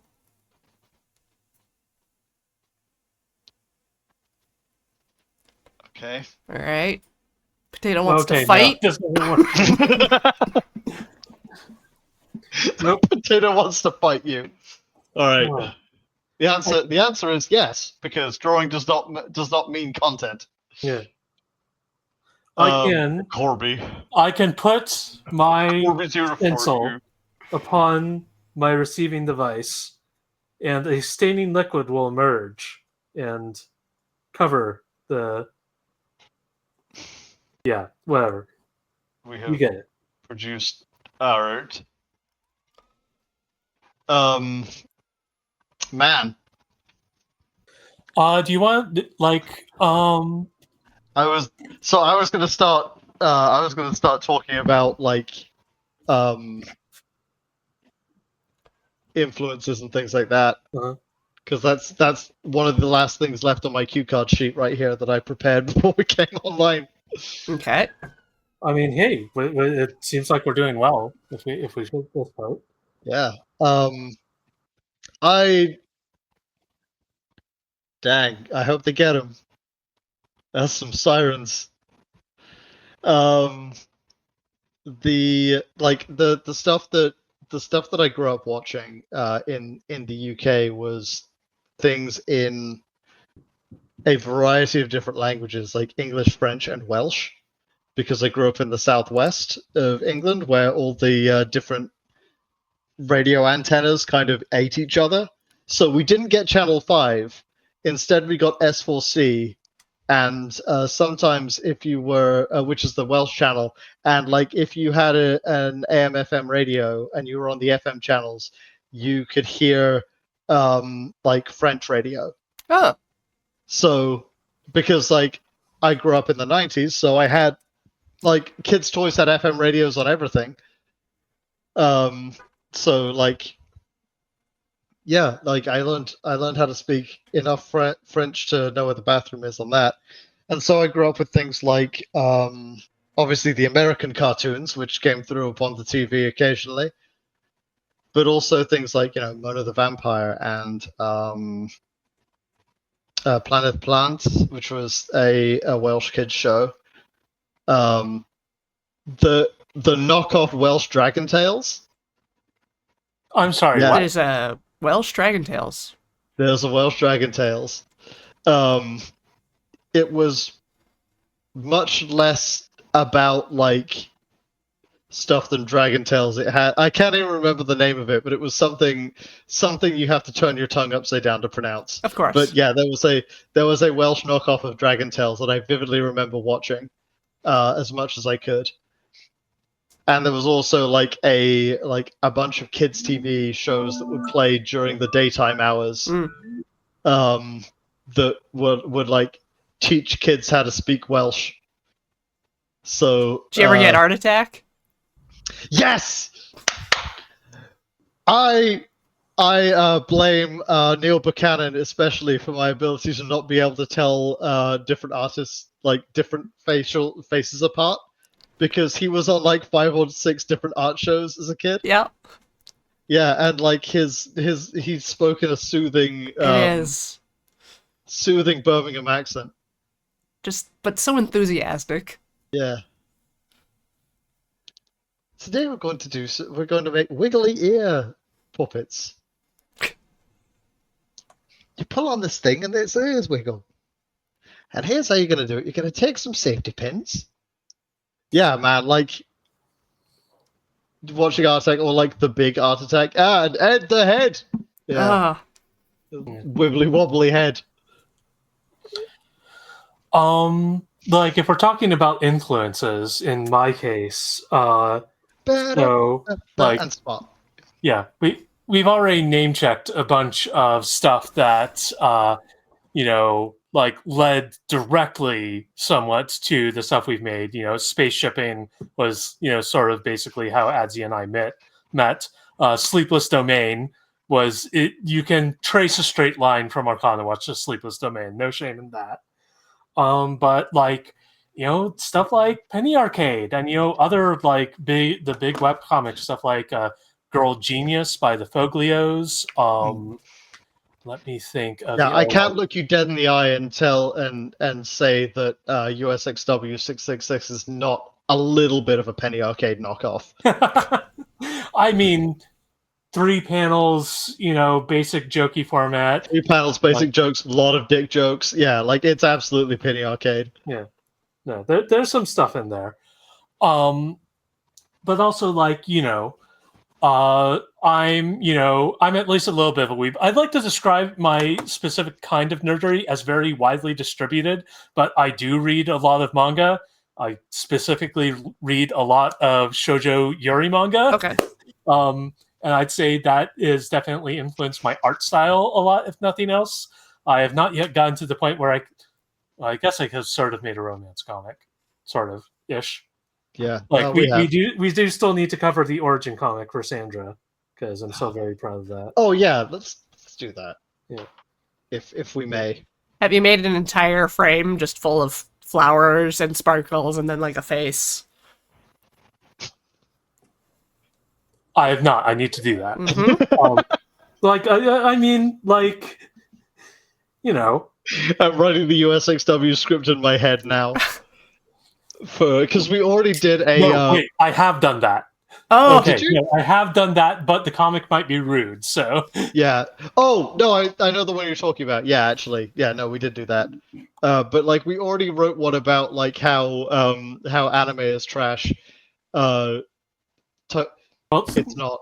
it's not. But there's specific. There's a specific. I'm sorry, subset of anime is not trash. Anime is also art.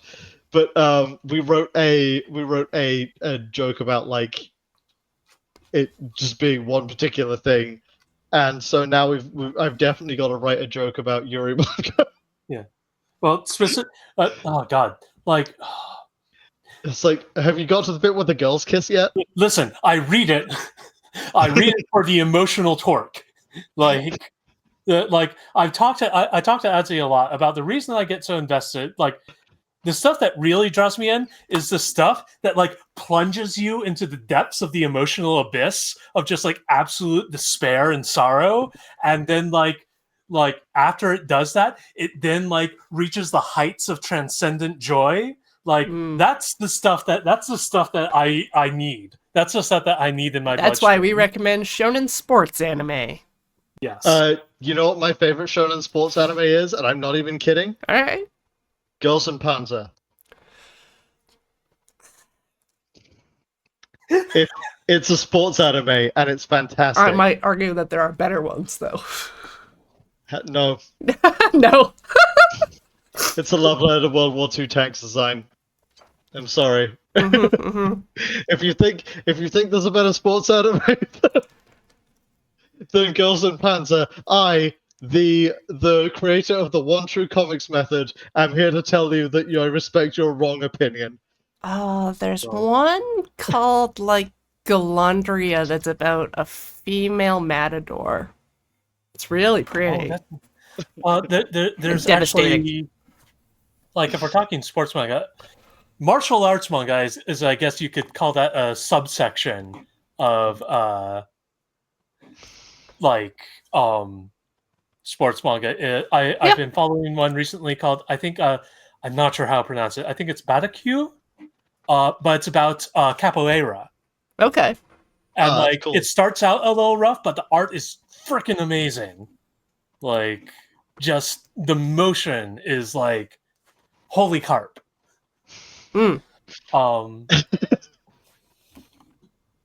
Sorry, Chad are being a bunch of cowards by agreeing with me. And they're not using enough exclamation points for Keijo. Yeah. There's 8 exclamation points, people. Come on. It's like, I came out here to start a fight. But no, we did do a like, if you want to drift over to my screen real quick. All right. Like, yeah, we did do actually quite a romantic arc that ended like this. A smoochie on the sunset. Yeah. Like, we did draw a Yuri comic. Huh. It was only 10 comics ago. And Crab Actually- Goddess goes nuts oh, in God. chat because this is their favorite one. Yeah. But So I'm going to yeah, grab the skirt real quick, but after that, I am going to bring up a bunch of my favorite stuff real quick, just to please, because I waxed about, like, I was going to talk about all my influences, and then I got distracted by the fact that Welsh Dragon Sales exists. Yeah. Okay. So you talk about the rest of your influences, and I'll bring up some of the work I'm most proud of. No, you first. It's going to take me time. Precious commodity. Okay, so if we're going back to my influences, yeah, Terry Pratchett. I fell into a deep Terry Pratchett hole that I will never crawl out of because it's cozy in here. Is that like especially including like the builders stuff or only Discworld? specifically the guards books, because like a lot of the stuff in the guards books is just very, very poignant and very true to it has views, yes, and especially like in reference to like how to handle politics as a writer is fantastic. Mm. Also, for comics, Transmetropolitan is the best comic on my shelf. It's Warren Ellis, so your mileage may vary. But yeah, Transmet was just a brilliant piece on the nature of like people in government and fallible people making mistakes and then trying to cover them up, and it's very good. And also like things like Mythbusters, honestly, which I will also, because I can't talk about trying stuff for the hell of it and applying science to nonsense until you come up with a result that you like, and not talk about Mythbusters. Because they make the impossible possible. Like they do the science to show how it isn't possible, and then they make it possible by being weird about it. And like it's important to know like where the rules are before you break them. And I think that was the show that taught me that. So yeah. Mythbusters being an inspiration to comics writing is actually a hill I am happy to stand on. Maybe not die on, but definitely stand on. Mm-hmm. So Game time. I've been bringing up these comics. This is the Origins comic we made for one of the main characters of U6W, Sandra. The dragon. She's a dragon. Yes. She hatched out of a dragon fruit-looking egg. And you can find this on the site. It has its own section. But this was me really pushing myself in terms of art to do some different stuff, play with panels, like really make something like that popped. And I think it really turned out well. Like, just this entire thing of something simultaneously very young and very old, learning what it is. And mirroring kind of a story of humanity in there as well. The idea that a creature looks up at the stars and realizes it's alive, and then it looks at itself. It looks at itself in the water and realizes that it's not just alive; it's something important. Mm-hmm. Like it realizes that it is a person. Yeah. And then like kind of following the story of human civilization about like making little discoveries every day and learning about yourself and about like people and communication and things beyond just eating and reproducing. Mm-hmm. It's very cute. Yeah. It is. It's the thing I'm second most proud of. Arcana Watch being the first. Yeah. This was the first like I would say this is the first serious story we put together. Like Adzy wrote this script, and after I got done crying, I was like, okay. We do that to each other a lot, don't we? It's one of the most effective ways of making a dramatic story with a partner is just like, okay, both of you are engaged in a contest with your collaborative partner, and that contest is to see who can get the other one to cry the most.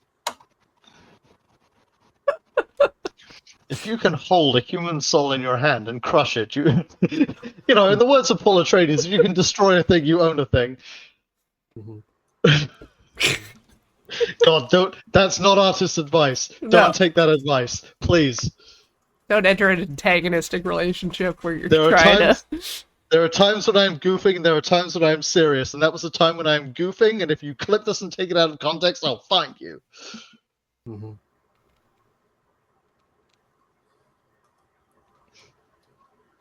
All right, but yes, there's so much that I wanted to put in here that we didn't as well. That was just like it, the idea of Sandra spending 5,000 years walking across the world to end up back where she started, Mhm. Mhm. and that one little flower she planted becoming this massive meadow of them, overlooking a city that was built on top of probably another city that was built on top of the city she lived in. And then, yeah, just a little scene at home with her girlfriend. Because, I don't know, there's something I find deeply appealing about the idea of something like otherwise very old, like and immortal, like connecting with something very that relative to them is like almost brand new. Mm. Like that's something I find deeply appealing in media where it's done well. Like, and this was my own shot at it, and I think it turned out pretty good. I mean, like, there is something to be said that, like, being able to have a partner where you send them something and get a genuine, like, reaction out of them is pointing you in the right direction, but you have to do that in a safe way, Yeah, right? Like, they have to be a consenting partner to this. exactly. Like, when I'm writing, because I do a different brand of fiction writing with another collaborative artist who I won't name without their permission, but they are in chat. Who like if we can get the other person to just be like, yeah, like while writing this thing, it's just like, okay, cool, that's going in. Yeah. And yeah, we wrote a whole book like that. So Also, yeah, KBK Karma, I hate that trope. Like, everything about Sandra is intended to subvert that trope, basically. Like, it is the worst trope, and I will destroy it with my own two hands. Sandra is 5,000 years old, and it's just sort of like, yeah, here I am. Like, I have to be she's... an adult, because Right. someone's got to be. Yeah. Oh, God. Actually, let's see. Where is that comic? Because it's one of my favorite comics. 1 second. Oh, God. I brought up a bunch of stuff. Mhm. Like, I loaded up a bunch of comics that I wanted to show off. Is it the one where they're talking about dueling in Stuttgart? No, it's the one from the where she talks about how it was difficult. Living through the Middle Ages was a little difficult. Okay, yeah, I have that. I can pull that one up. I know Yeah, what I'm okay. talking about, and it makes me laugh every time. Mhm. Uh, Also, Crab Goddess has given their consent. So yeah, yeah, I write with Crab. We write all sorts of things, but mostly things that aren't appropriate for this stream. Cool. So I won't be talking about them more than that. Yeah, here it is. All right. It's like I lived through the European Middle Ages. Not an easy time to be a dragon. No, it was a tough time to be a doctor. My gosh, has returned again. It's a fucking fish Arnold. I'd rather die. Listen to your witch.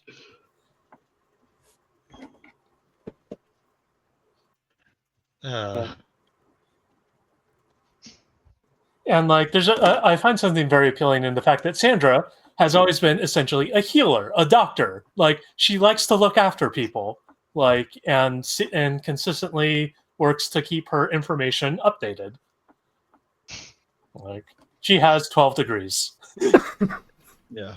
And we'll ignore the fact that that means that she was probably like reading a bunch of things on eugenics at some point because the 20th century was deeply, deeply cursed about medicine for the first half of it. I Yeah. mean, considering how long she's lived, she'd She probably probably, like, be read better through it, placed was than just us well, this is to look bollocks. at a book on eugenics and go, "This ain't it, Chief." Yeah. I'm telling you right now, this ain't it. Well, this is bollocks. Like we have like we've kind of hand waved away a lot of history, being like, yeah, this wouldn't happen because like the American Civil War probably didn't occur in the way it did because there was a massive portal that opened in the middle of the Appalachians.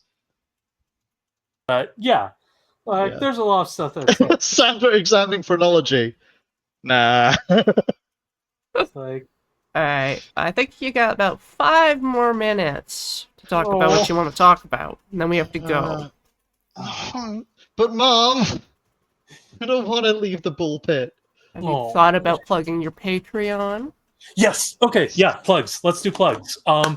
So, hi, we're Adzy and Jane. I was like waiting for you We to go. make 2 webcomics. One is a 18-plus webcomic called USXW 666, and the other is an all-ages webcomic about magical girls called Arcana Watch.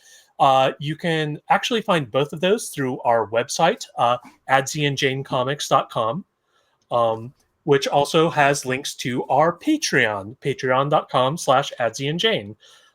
We're definitely new creators. Like, we've had the Patreon up for a while, but we're always seeking to grow, and we're actually currently doing a funding drive. We've got some various rewards and stuff listed on our Discord, which you can also find links to through our website. And you know, all the things we talked about today, webcomics, art, everything, this is the sort of thing we want to do like full time, and we'd love it if you could, maybe consider throwing a few dollars our way in order to make that happen. Yeah, we're trying to reach a funding goal. Like our absolute top funding goal that we're trying to reach is $500, because that would mean that Jane wouldn't have to spend every day at work, and that we could have an extra day to write comics. Yeah, that would make be more comics. Yeah, and there are stickers. I've also like teased that we'll be adding merch in the form of stickers, and now that we've hit 100, I can reveal that we will be getting more stickers in. Hey. There will be. So we have stickers already of Lysander, Judy, Lavish, and Corona. We'll be adding stickers of Giz, Missy, Caleb, and who was the 4th one? I don't know. Giz, Missy, You were in Caleb, charge of the stickers. I just draw this stuff. Santa. I didn't tell Santa. Christopher. I don't think we're doing one of. We're not doing one of those. No. Okay. But yeah, there will also be. We've already released the $100 Patronaut for Arcana Watch, which is a profile of Jenna, who is the main character. And we'll be doing some other stuff featuring stuff for USXW and Arcana Watch as the Patreon goes on. So, we'd really appreciate it if you considered giving that a look, or just any of you who enjoyed the look at the webcomics we've made so far. Just come check out our site and come by our Discord. Like, we'd love to have you. Even if all you do is show up on the Discord, grand. We'd love to see you there. Yeah. Mm-hmm. Thank you so much, everybody. Pay your rent, pay your utilities, get food, take care of yourself, and then if you have a little bit of money left over, we'd love to have $3 of it. So yeah, donate responsibly. Thank you both for joining me today. And thank you so much. Thank you so much for hosting us. To be here. Talking process and semiotics, and Yeah. I mean, bringing collages really into the weeds. Oh, that's a bunny. Squish. This is Rupert. Here's my my don't ask questions lop. But yeah, hopefully we'll be back in the future, and we'll thank you all so much for tuning in. All right, everybody, say goodbye. Bye.